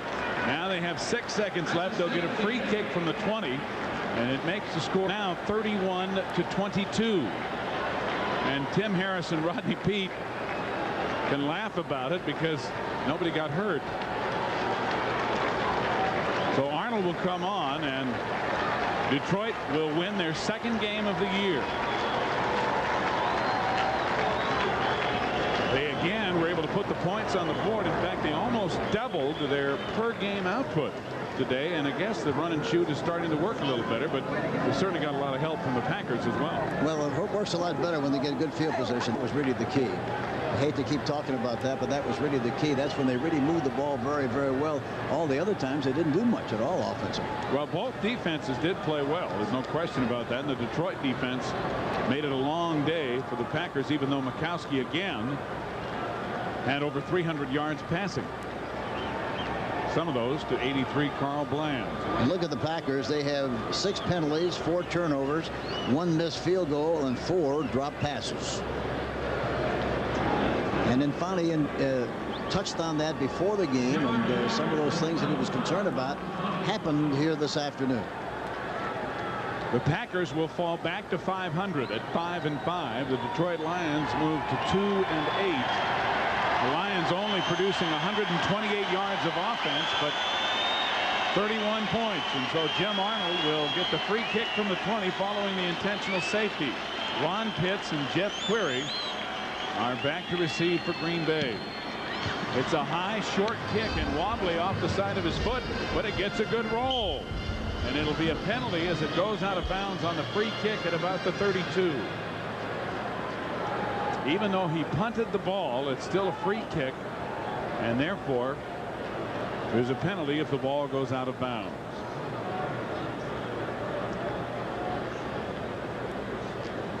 I wonder what's going through the mind of Willie Peete. 35 yards from the 20-yard line. He's concerned about losing a game. That's what he's thinking about. Son Rodney did not have a big day today. But Wayne Fonts and the Lions feel that he is making progress every week in this offense. So they will spot the ball on the penalty for the free kick going out of bounds. 6 seconds remain on the clock because the ball was not touched by a receiving team member. And they put it right at midfield. 30 yards before they kick the ball. It's on a 50-yard line. The reason they do that is when they kick off normally from the 35, they would mark it at the other 35, and here from the 20, it would be 15 yards further up the field, which means the 50. Here's the old Big Ben play coming up on the right side. 3 wideouts to the right, 1 to the left. Majkowski going to air it out. Down near the goal line, tip, jump, nobody got it. It falls incomplete as time runs out. That's the end of the game as Detroit holds on, defeating Green Bay 31-22. And so here is how the NFC Central Division standings look.